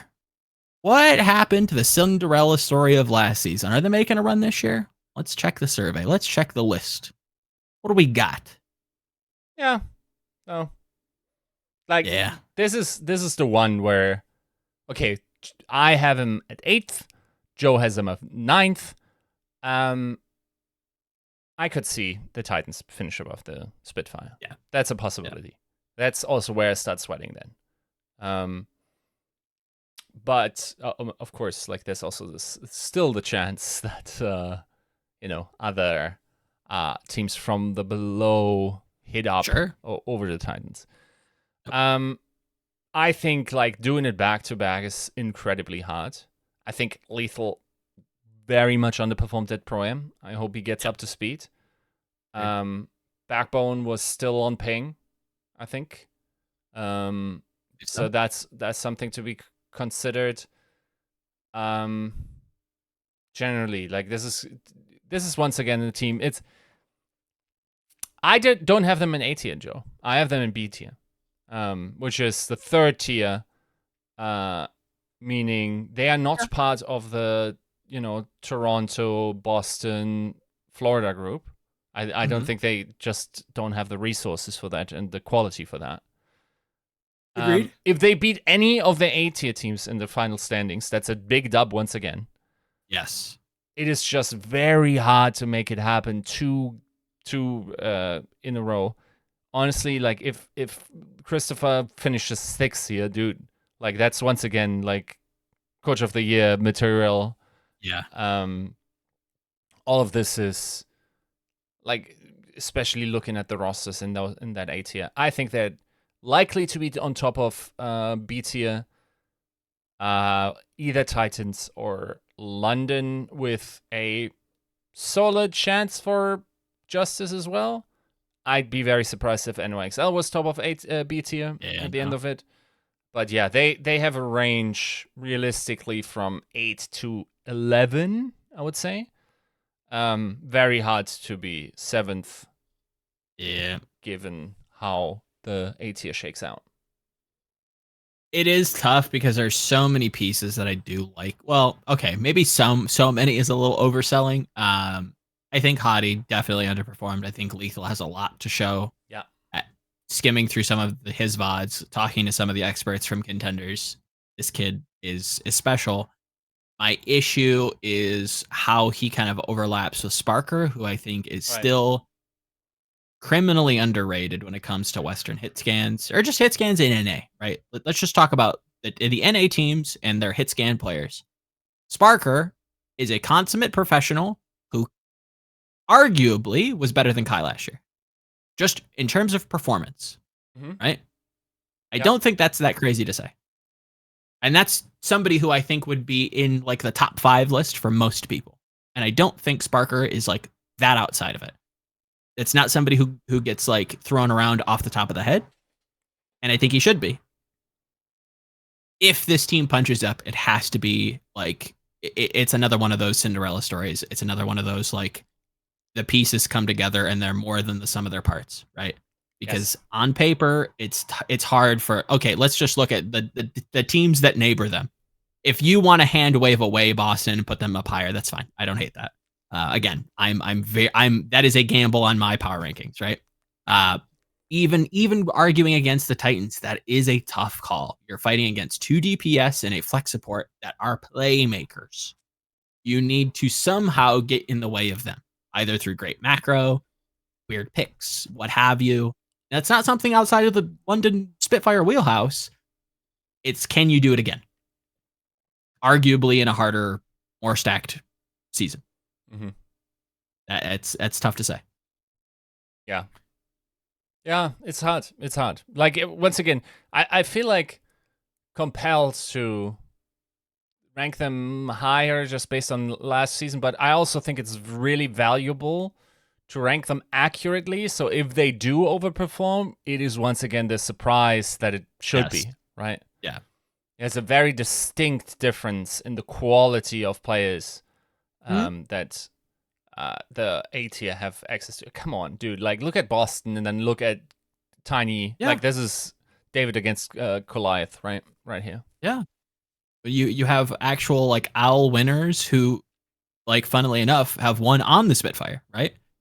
Burdering won a title with the Spitfire, looks lights out in Pro-Am, and that's the type of people who you're competing with. You're competing with Smurfs. You're competing with Twilights. Like, they're not, I wouldn't say they're the same giants, right? I don't think any of these players are at their peak. Maybe. We'll have to see. I think Decay, maybe Birdring have some stats to mull over before I can make that clear, but it depends on whether or not you think Boston are retirement home. I, for one, think they kind of are. By the end of the season, it could get a little messy. I don't know if you know about the stats in retirement homes. Shit's getting a little sticky. Let's just say that. Any other final points to London? Nope. All right. I feel like there's so many more teams to talk about, but I guess there's really not. Moving on. As a quick recap for audio listeners, because I do want to, shout out to the audio listeners. I have them London at 9. Yiska has them at 8th. Shocking nobody. Moving on. Atlanta Reign. Ooh. A scarily competent team. Strong team on paper. Kind of underperformed at Pro-Am. Where do we have them? What does the survey say? Yeah. As the spreadsheet loads. I'll just spoil it. I have Atlanta at 2. Yeah. We both have Atlanta at 2. Shocking nobody. Yeah. I wanted to be spicy. I wanted to go, okay, cool. Let's put him above Shock. Oh shit, crazy. Zany. I don't really care for Donghack. I don't think he's that good. I don't think Donghack's great. I think he's gonna have to integrate quite a bit. I'm not sure if he's still with already with the team. I don't think so. I think he's on ping. That would explain a lot. That's something that I did not know, but that would explain a ton. Yeah. There was a lot of just like, I tweeted out like a little bit of love to the OWL observers because there was a play, I think it was against Houston, I could be wrong, where he's like very clearly ahead of his supports and just kind of runs in and dies. And it was just like a very apt photo of like the supports being around the corner and he's actively jumping into a team. And it's like, yeah, no, you can't be there. There's a couple of clips on him on Ramatra where he's just kind of doing some like very odd things. He's jumping into holes. It works out for him, but it's like, I don't know if that's like a play you meant to do or if it just kind of worked out. Great wrecking ball, but everything else, it does feel a little bit of a hindrance, especially when you're in this S tier. There's a lot to like about this team. I don't think Donghack is going to be a detriment, but you can't have that and then go up against, the likes of the Houston Outlaws, the Shocks, and you can't really argue that over them. So it's tough. Okay, great team though. Stalker's good. Eric updated us. Actually, did you? No, never mind. That's Donghack actually flew in 13 days ago, so he definitely was there. Not sure how much. I think there's still some decent, jet lag at that point. But yeah, like acclimation is very different for certain players. But yeah, we'll see. Like that's definitely like a question mark overall coming in. But yeah, in my estimation, so I think this is the best DPS line in the league. I think this beats agree proper Hisang. I think this beats the Boston guys. The Boston guys, I think they're good, but if you're already beating Shock, then there's nobody else that even holds a candle. I think this beats Happy Pelican. Beats it with a stick. That's not hard to beat. Yeah, I think this is. And then in APAC, there's really only Leaf and Shy that you could mention. Let's see how Zest and M3 do, but no. Yeah, I think this is just like they just are the best DPS line in Overwatch League. They have the double tanks. I think Hawk, once again, maybe underrated is hard to say, but he's definitely like one of those A tier tanks, right? Like not Hanbin, but close. Yeah, and then of course, like that backline is fucking ridiculous, dude. Yeah. I think all three of them really kind of had like standout performances where it's like it's very clear why people were so keen to pick up Vigilante. Is a playmaker, is a +1 player. Obviously, not much needs to be said about a championship winning backline and Chio and Fielder. The team is stacked. It's a super team. Yeah.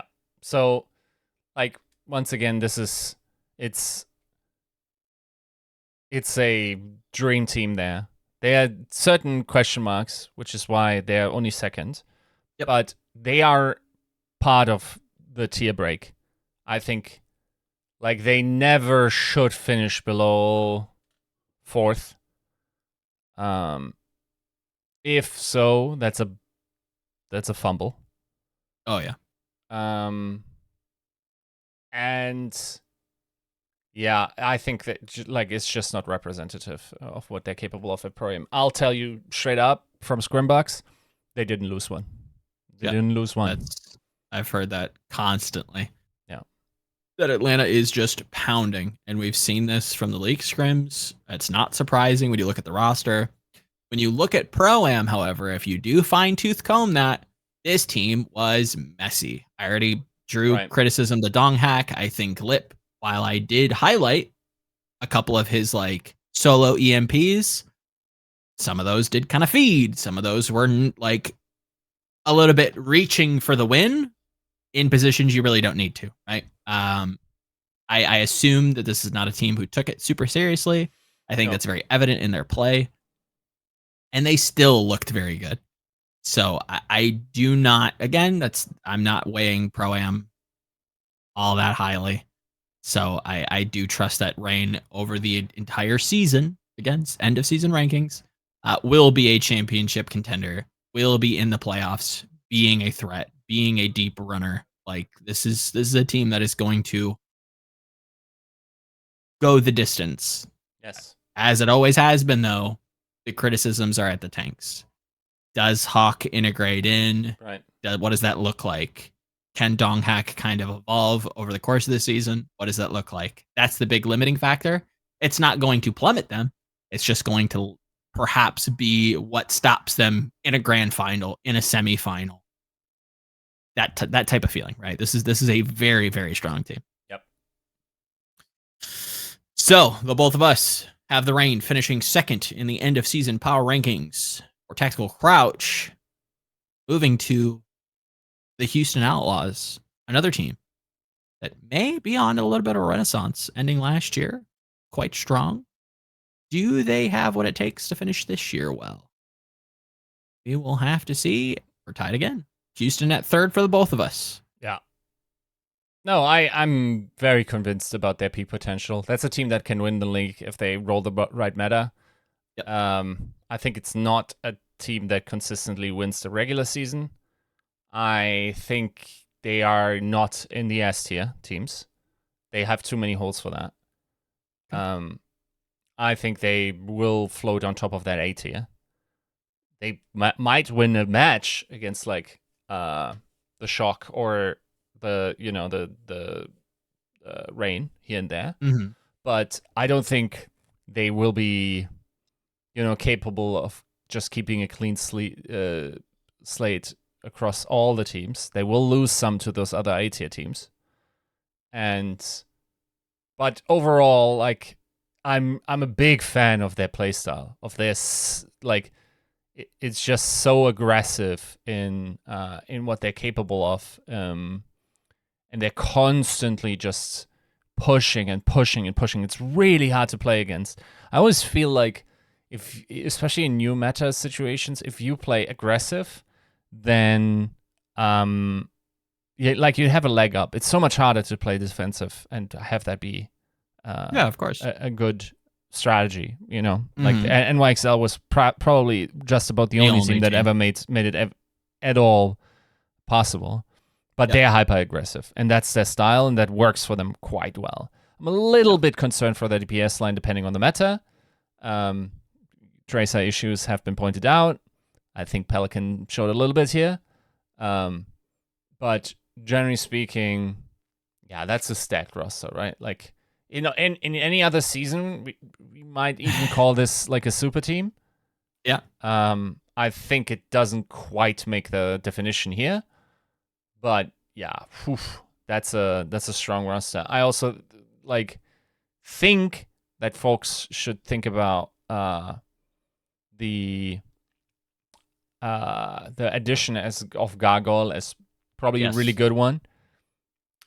My question is, could you have rather slotted in a Tracer, maybe? And would that have helped more? Maybe. But once again, you can only prepare so much. I would feel, if they could get someone that is a really good, S tier Tracer, I don't think there's anyone available necessarily. But if they could get someone, then they could even make the shove to S tier as one of those teams for me. Yeah, no, I agree. I think that and I think a lot of Pro-Am watchers, Pro-Am Andes, we'll call them, will just kind of go to Pelican and defend him as oh, you don't think Pelican's Tracer is good? No, it's not that his Tracer is bad or isn't more than serviceable in the Overwatch League. The question becomes, if you do have a projectile Tracer meta, be it Genji, Echo, what have you, whatever patches kind of roll out. Again, we're looking at the course of the entire season. Projectile Tracer metas are not something that's rare. These are metas that happen quite frequently. Now, to be fair, almost, I would say, as frequently, based on feelings, are hit scan Tracer metas, which will play in the Houston Outlaws wheelhouse. They'll be fine. That is that coin flip mentality, right? If you flip and you don't have to worry about projectile, and Pelican can just be a Tracer player, they'll be okay. They won't. I don't think that I would consider that a hole. Let's say. The issue arises when you have to rotate him off to play an Echo, to play a Genji. We've seen that in the past. We've seen that on the Houston Outlaws with Happy, Not something that I care to see again. That being said, I would argue that they still could win the title because I think this is probably. I think this is the safest tank line in NA. I think having Fearless as an absolute playmaker, tested, somebody that will hard diff you, if given the opportunity, has shown a little bit more in the back pocket than I think people realize. And then having Gargoyle as an addition really kind of evens that out. I still am a little hesitant, obviously with a little bit of a gap year. We'll have to ease into the Gargoyle of, but I think there is in a realm or to kind of like grade the team. I think this is kind of like the S- team, and I know that's like being kind of pedantic, where it's like, oh, A+, S-. Like I would put them in the tier above, but like at the lower rungs. I think they can win. I think that this is a team that is scarily good. I'm going to be completely honest with you. I don't know that they drop an escort map this year. I will be very, very surprised if they drop an escort map, just because of how like normal we've seen escort maps become a 2-flex support map, be it circuit, be it Dorado, you name it. Even hybrid point A's being very double flex favored. That's going to be a very big boon for this team. They do have a hole when it comes to Tracer on certain metas. I think that this is a safe, like you could see Outlaws in a deep playoff run, a deep midseason run, and maybe even potentially striking above where we think they could. I think they're quite good. So yeah, third feels good to me. Feel good to you? Yep. All right. Now we're getting spicy because this is a team that I would say overperformed at the Pro-Am. The Los Angeles Gladiators, where are they? Where do we got them? I got them at 6th. Where you got them? 5th. Crazy. Weird. Shocking. Yeah. Super hard. I think they are hard to rank. I think we saw the potential of this team, right? Again, you want to talk about a grindy team, somebody that is going to like get you in those mid fights and just make some magic happen. Kevster consistently proving that he is a world-class superstar. Christ, dude. Like, willing this team across the line. I think Babel had a beautiful event. I think his Ana was phenomenal. Flipped my opinion on him wholeheartedly coming into the season. I think Dante, again, still needs a little bit of work. I think the love that he's getting is like mixed up with his story. Dante's story is incredible. It does not make sense to have a player role swapping and performing as well as he's doing. yes. That said, it's not going to be enough to compete with Fearless, the Shock tanks, the Rain tanks, maybe even someone. I'm sorry, that's not going to happen. However, that does not discount of how unbelievable a story that he is, right? Yeah. We've always been wondering who the next, super is going to be. It's very clear to me, it's Dante. Dante is the face of the Overwatch League right now. He's great on camera. He's great in front of the mic. He's a great player. Let's not get it twisted, though. He's not like a world beater. He's not a great tank. And there's like, that's okay. That should be expected. Yeah. That's going to limit them. I think his Ramattra already was impressive. And I think that's a great sign for Gladiators fans. It's still a little high variance for me. I think high DPS focused teams are just a little too punchy, right? Like you've got that one punch knockout power. That's very clear. And that was on display at the Pro-Am. However, the level of Pro-Am, the level of play at the Pro-Am, quite low. That's why you can get those punches in. That's why you can slip you can get either this uppercut or that looping right hand and just catch people, right? I do not expect that to be something that persists the entire season unless there are significant patches, right? And if that's the case, then, so be it. And LA can be maybe a top team, just on punching power alone. I don't know what to do with Yaki still, if I'm going to be completely honest. Mm-hmm. I thought Kai had a great event. Looked phenomenal. Vintage Kai performance. Yep. It's a good team, just high variance, though. Yeah. So I think I think for Gladiators, a lot will come down to if they can play like pretty much like the win conditions that Houston had last year, which is like, can you play the Doom? Can you play the Rumatra? Okay, that wasn't a win condition, but you get the point, right? Like, can you play these picks where Dante actually is one of the best in the world at? Yeah. And if they can, then this season is going to look very, very good for them. If they can't, then not, right? Yeah. Is the next hero a tank hero? Eric? I don't know. I think so, though. Support. Other support? Is that right? Huh. Did they double up support? Yeah, I'd have to look at that. My memory says tank, but I don't know. Yeah, same. So let's play with that hypothetical. I should probably know this, but I feel like he's one of those guys that are so quick to pick up a new champion as well. Yep. So like I like if that happens, if that was part of the season, then I think they have really solid chance to have a really strong second part of the season as well.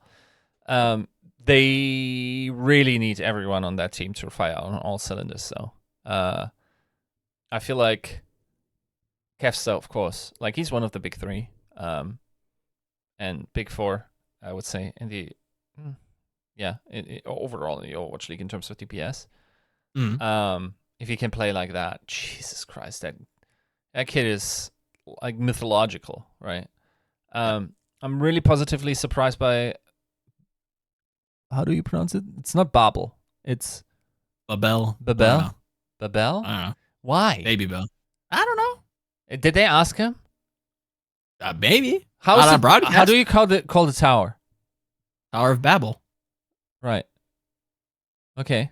Maybe that's how I read it. Maybe he did reach out and say it's pronounced differently, or they did the research. No idea. If it's just a quirky thing, fuck you. That the broadcast made up, you know. But yeah, I expect it to be based on research anyway. Really impressive. Last show, once again solid. That's good. Funny Astro. If there's a Lucio meta, he's the best in the world. Get out of my face with Lee Jig on. Who is still touting that? I don't know. That dude is sometimes turbo feeding is crazy. Just actually feeding his face off. You again, go back to a couple episodes. Probably more than a couple episodes now. Trap player, Yaki, trap player. Who else? Who in the history of Overwatch is Arhan, trap player? Arguably, I think he escaped this. I think Sparkle started as a trap player, got out of it, probably with some good coaching. Yeah, there are these just hyper aggressive players. Here, you want a real easy one? Mouthful, trap player. Yeah, homie can look real good because he just like holds W, but against good teams he gets farmed, right? Like you can't. It's just too aggressive, and it's too like determinate of your team that they have to kind of play around you, or you feed and you look like a completely disjointed piece. So yeah, no, Funny Astro, easily the best NA Lucio. Right. Eric confirmed the next one is going to be a support player. Also, okay. Oh, interesting. Okay. Interesting. All right. Is that one coming out in the mid-season and then season 6? So that would be like September. So playoffs. Okay, that's the playoff patch. Okay, right. So we don't have a tank going to be fair enough. That's less of an issue then. But yeah, again, glad to have two supports to kind of play with. So once again, like they are in the A tier for me. Sure. Less likely to finish on the upper half. I think like Outlaws is, in my mind, a different caliber than this team. The rest is closer. I don't hate any of the other teams. Like their variance is probably 4th to 7th is where I would have them. Agreed. I think I'm gonna, not to completely like kick a dead horse though. I think Glad's Titans is not a matchup that is easy to define, especially in the metas we'll have to see. I think they probably suffer from a lot of the same problems. Kind of a similar team, if I'm going to be completely honest. Very DPS driven, solo tank. Question marks there. Supports that are pretty good, if not quite good. I think Astra maybe is probably just better than Faith, just bottom line. But I again, I think that says a lot to where Titans sit, at least in my mind. Obviously, it's clearly not the case in Yiska, so we will see when it comes to the Titans. Obviously, any last thoughts on Glads before we move on to the obvious number one? No. All good. All right, number one, it's the shock, surprising nobody. Yes, we understand they looked poop on ping and played Moira, but that really shouldn't shock you. I hate to be the pun guy, but this is something that Krusty has done for years, guys. I don't, let's look at some of the other control metas that we've seen them just run Moira on. Like, I think this is a clear coaching decision. I don't think that should be something that like is levied against them. I don't think Pro-Am is much to go by. If anything, maybe you can draw some criticisms to he saying not necessarily living up to expectations. Proper still him doing him things. Yeah, I know. It looks great. Yeah, this team's it would be surprising to not see them win. If you don't win and get that third star, something had to have gone wrong. Last year, you can go, well, okay, the tank situation, getting collusion late, and then getting in Mikey. Okay, that could have been a little messy. Fine. That's excusable. You still go to game 5, right? Kilo still, 7, yeah. You bring in Striker. They're still very agile, right? The Shock have always been incredibly agile. If there is a problem, they then tend to fix it mid-season, right? I still give that to them. Maybe I shouldn't because they did just buy an LCS slot, so we'll see. Not the Shock themselves, but the parent company. That said, there are a lot of those same questions. Like the questions that you could have levied last year have basically been removed.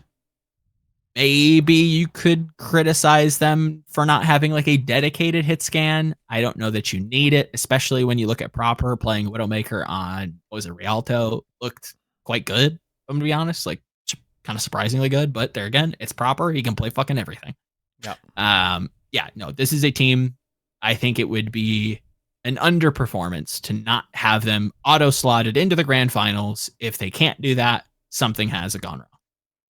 I wouldn't say it's that harsh because we have so much quality, and you can catch the rain in a silly bracket situation, I suppose. Sure, but that's like, are you gonna boldface tell me that the Outlaws can hold a candle across the entire season? I think I agree with the rain. The rain, it feels like a 2-horse race. This feels like the Shock and the Titans in season 2, right? It's very clear that these are the two teams that are front running this division. Mm-hmm. Everybody else feels like a different caliber. I would argue that Houston could be that team to be like a rival third, maybe an NYXL in the playoffs this season 2 that look kind of good, doing a little wacky shit. But there is a different mouthfeel when you look at the DPS, when you look at the supports, you look at the resources, the depth. It's different. It's different with these top two teams. Everybody else, it's like, if you upset the Shock, that's hats off to you, but what the fuck's going on in the Shock? Yeah. And then again, like, once again, I'm painfully reminded of the trend of South Korean main tanks or tanks underperforming. This is a double whammy this time, right? Could be. But you've got the best coach, like arguably the best coach of all time. Right. They've worked together in the past, right? Like this should be a safe bet. Yeah. Maybe a miss here or there. Yeah.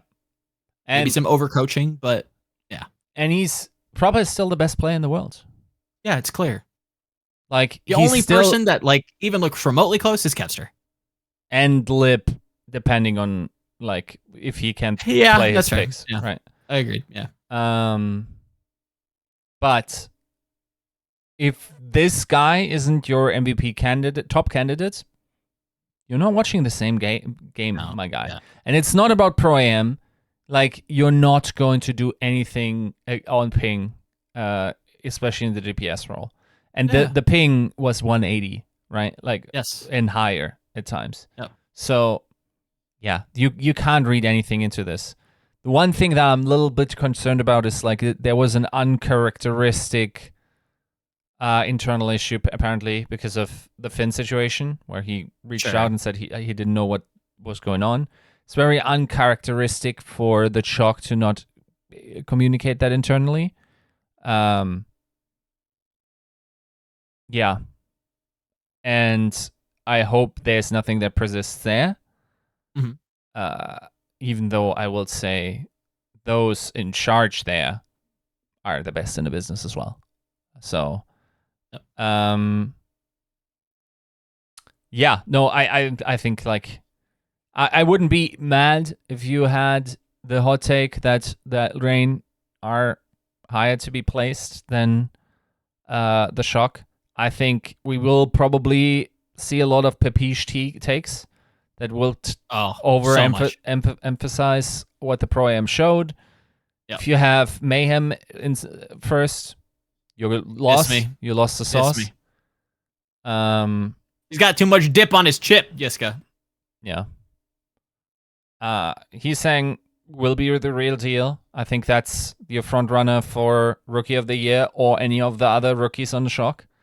And then long time nothing. Stop with the fucking Lenny face. I already see the Lenny face. I don't know. It wasn't actually about Sugar Free. It was more of like, okay, who is the rookie class? Is there anybody else that I'm like could maybe sneak in? Because people are just so tired of like giving Shock everything. I don't know. I'd have to think about it. It's not something I came prepped with, but it made me think. I think Heesang's probably on that ballot and is a front runner, but I don't know if he wins. Should probably win, but we'll have to see. I was sold some Kilo stocks last year, and boy howdy did that kid miss. Yeah. Which, yeah, but we'll see. I think, I once again, they are in general, other than that one instance now, the most stable organization. They have two of the best coaches of all time. They have a ridiculously stacked roster. They have the best player. Like, they have pre-existing synergy with some of those players that are coming in. You should be less concerned about the rookies not being able to get the horsepower on the road. I don't think that's a big issue. And other than that, Vindame, uncharacteristically bad, I would say, in Pro-Am. But once again, that's ping. So overall, this is a roster that is larger than some of the other ones. With 7 players, I think, like, getting Junbin just put them into that tier of S tier. Yep. Yeah, they're the team to beat this year. Easily. It feels very clear. It would be a shame. It would be maybe in a weird twist of events, maybe what we need to go into playoffs with the Shock getting upset early, right? To being, the uncrowned kings. That would be something to draw eyes. But as it stands now, without knowing what the end of season patch looks like, because again, like Yiska kind of has alluded to, like that's what we're playing for. We're playing to get to the playoffs and then to figure out what that patch looks like. You're playing for keys. And those keys open Pandora's box. And if you could solve Pandora's question, then you win. Shock are the safest team to both get a key and to answer that question correctly. Yeah. I know for sure. So, NA's done. Biggest differences, obviously, the Boston Uprising are a very clear standout team where we differ on opinions. Funnily enough, we really don't differ on where the Titans finish. I agree that those are probably the range of 7th to 9th. I think that's very, again, I'm probably at the peak. Yiska's probably at the valley. I would probably... I still can't shake the feeling that Boston is going to have some tumultuous waters to get through. I could be wrong there. That's the team I get probably would get my vote of the most wrong. Where's your wrongest team? What are you thinking? Is that Toronto still? Yeah. Okay, let me just for clarity of all the listeners, because we love you and you're also like a lot of you. Let me read out my ranking, and then you can read out yours, and then okay. So starting from first, I've Shock in first, Atlanta in second, Houston in third, Boston in fourth, Glads in fifth, Florida in sixth, Toronto in seventh, London in eighth, Titans in ninth, Justice in 10th, 11th is NYXL, 12th is Eternal, and then 13th is Valiant. Yep. Mine starts very similarly. I have Shock leading the pack at the first position. Atlanta comes in at second, Outlaws at third, Mayhem at fourth, Defiant at fifth, the Gladiators at sixth, Vancouver at seventh, Boston at eighth, London 9, Justice 10, NYXL 11, Vegas 12, the Valiant 13. You know what? I like that we swapped them up. Yeah. That's probably I was like, you know what? I agree. We got to swap that up. That one kind of was a nice hot fix to throw in there. Mm-hmm. But it is going to be kind of a race to the bottom for them. And again, it feels like every year there is like a clear stratification, right? There are two top teams. There are some poop teams. And I genuinely believe, depending on the patches, everybody in the middle could be trading games. Sure. Things could be Houstonable. Yeah. Even though I think this is probably the year that it's probably the least likely. Yeah. Mayhem could. It's punch difficult up to say because I think they could punch up, but could they miss on a meta? Could they be a little overly creative? It's possible, right? Glad's very punchy. Toronto very punchy. I think the Vancouver Titans are extremely punchy. Boston obviously having owl winners. Look at how I gotta throw him in there. I gotta just subliminally get some people. He puts the shit in the sandwich in there, like just.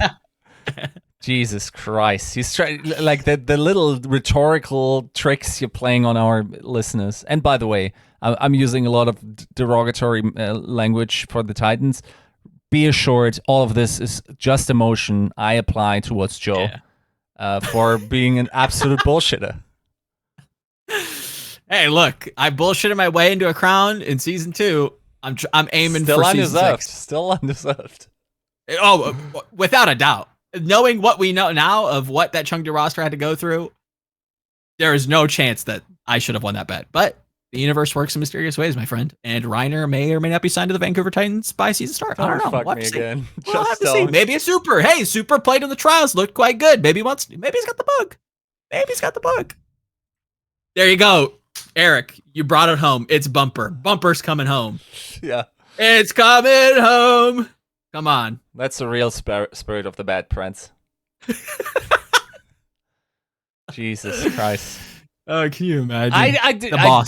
I didn't see it coming. That like I knew there had to be some ass pulls, in terms of like that it's really hard. Maybe you would have had to put Toronto below the Titans or like the Mayhem.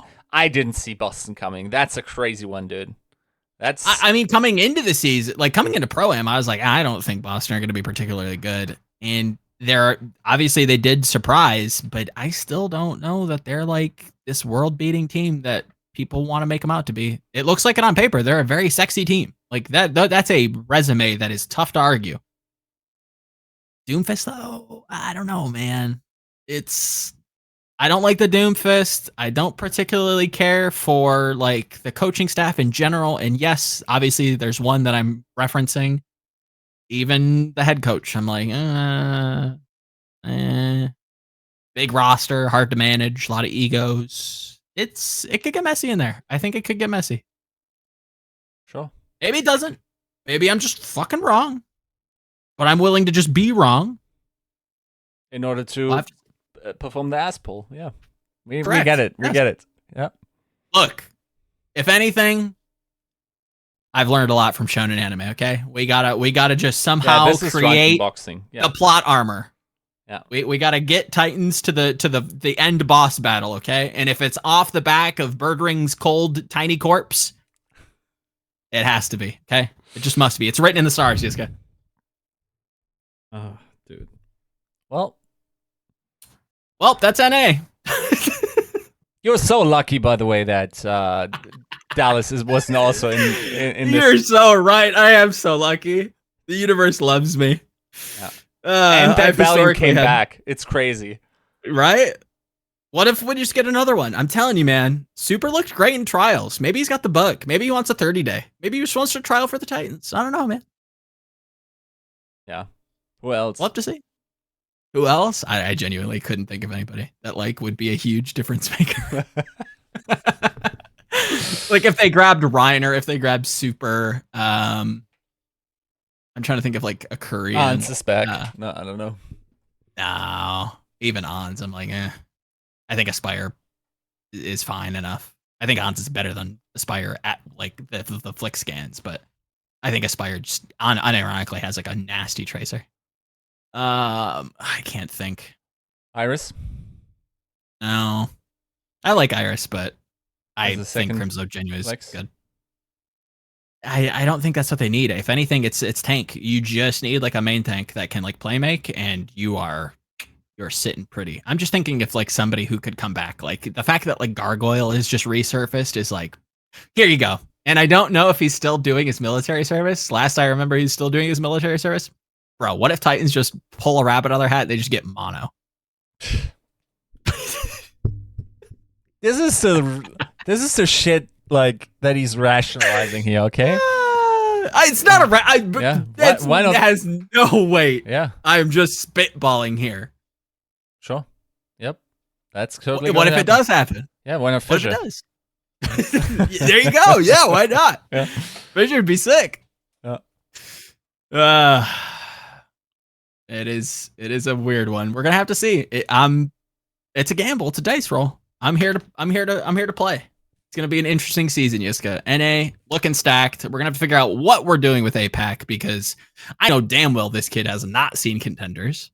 I plan on making a video, so maybe stay tuned. I don't know. Anything else coming down the pipeline for you? I actually got to text interview Ian from NYXL. Pretty cool story there.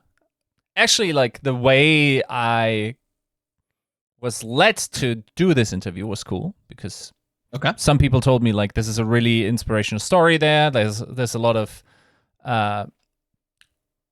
parental support there. So I'm looking forward to tell that story this week. Other than that, yeah, still really trying hard to, dude. I would love to get interviews, just bang them out. Everyone's clamped up, and it's really annoying. And it's this is not the time to clamp up, guys. If you made it to this point and you're an OWL person and you want to be interviewed, just reach out. At this point, Yeah. I'm desperate enough. I think I'll. The one area that I haven't explored as much as, which I probably should, is to talk to more talent, which I will probably be doing next week. Mm-hmm. And maybe fill some of those holes on those interviews that we had. We certainly have some NNA teams left to interview, but yeah. We do. APAC's getting a little scary, Yiska. I don't think it's ass pack. I think it's pretty good. Mm-hmm. Could be closer than we think, but I believe that's for next week. Yep. So until then, 291 in the books. See you next week. Adios. Peace.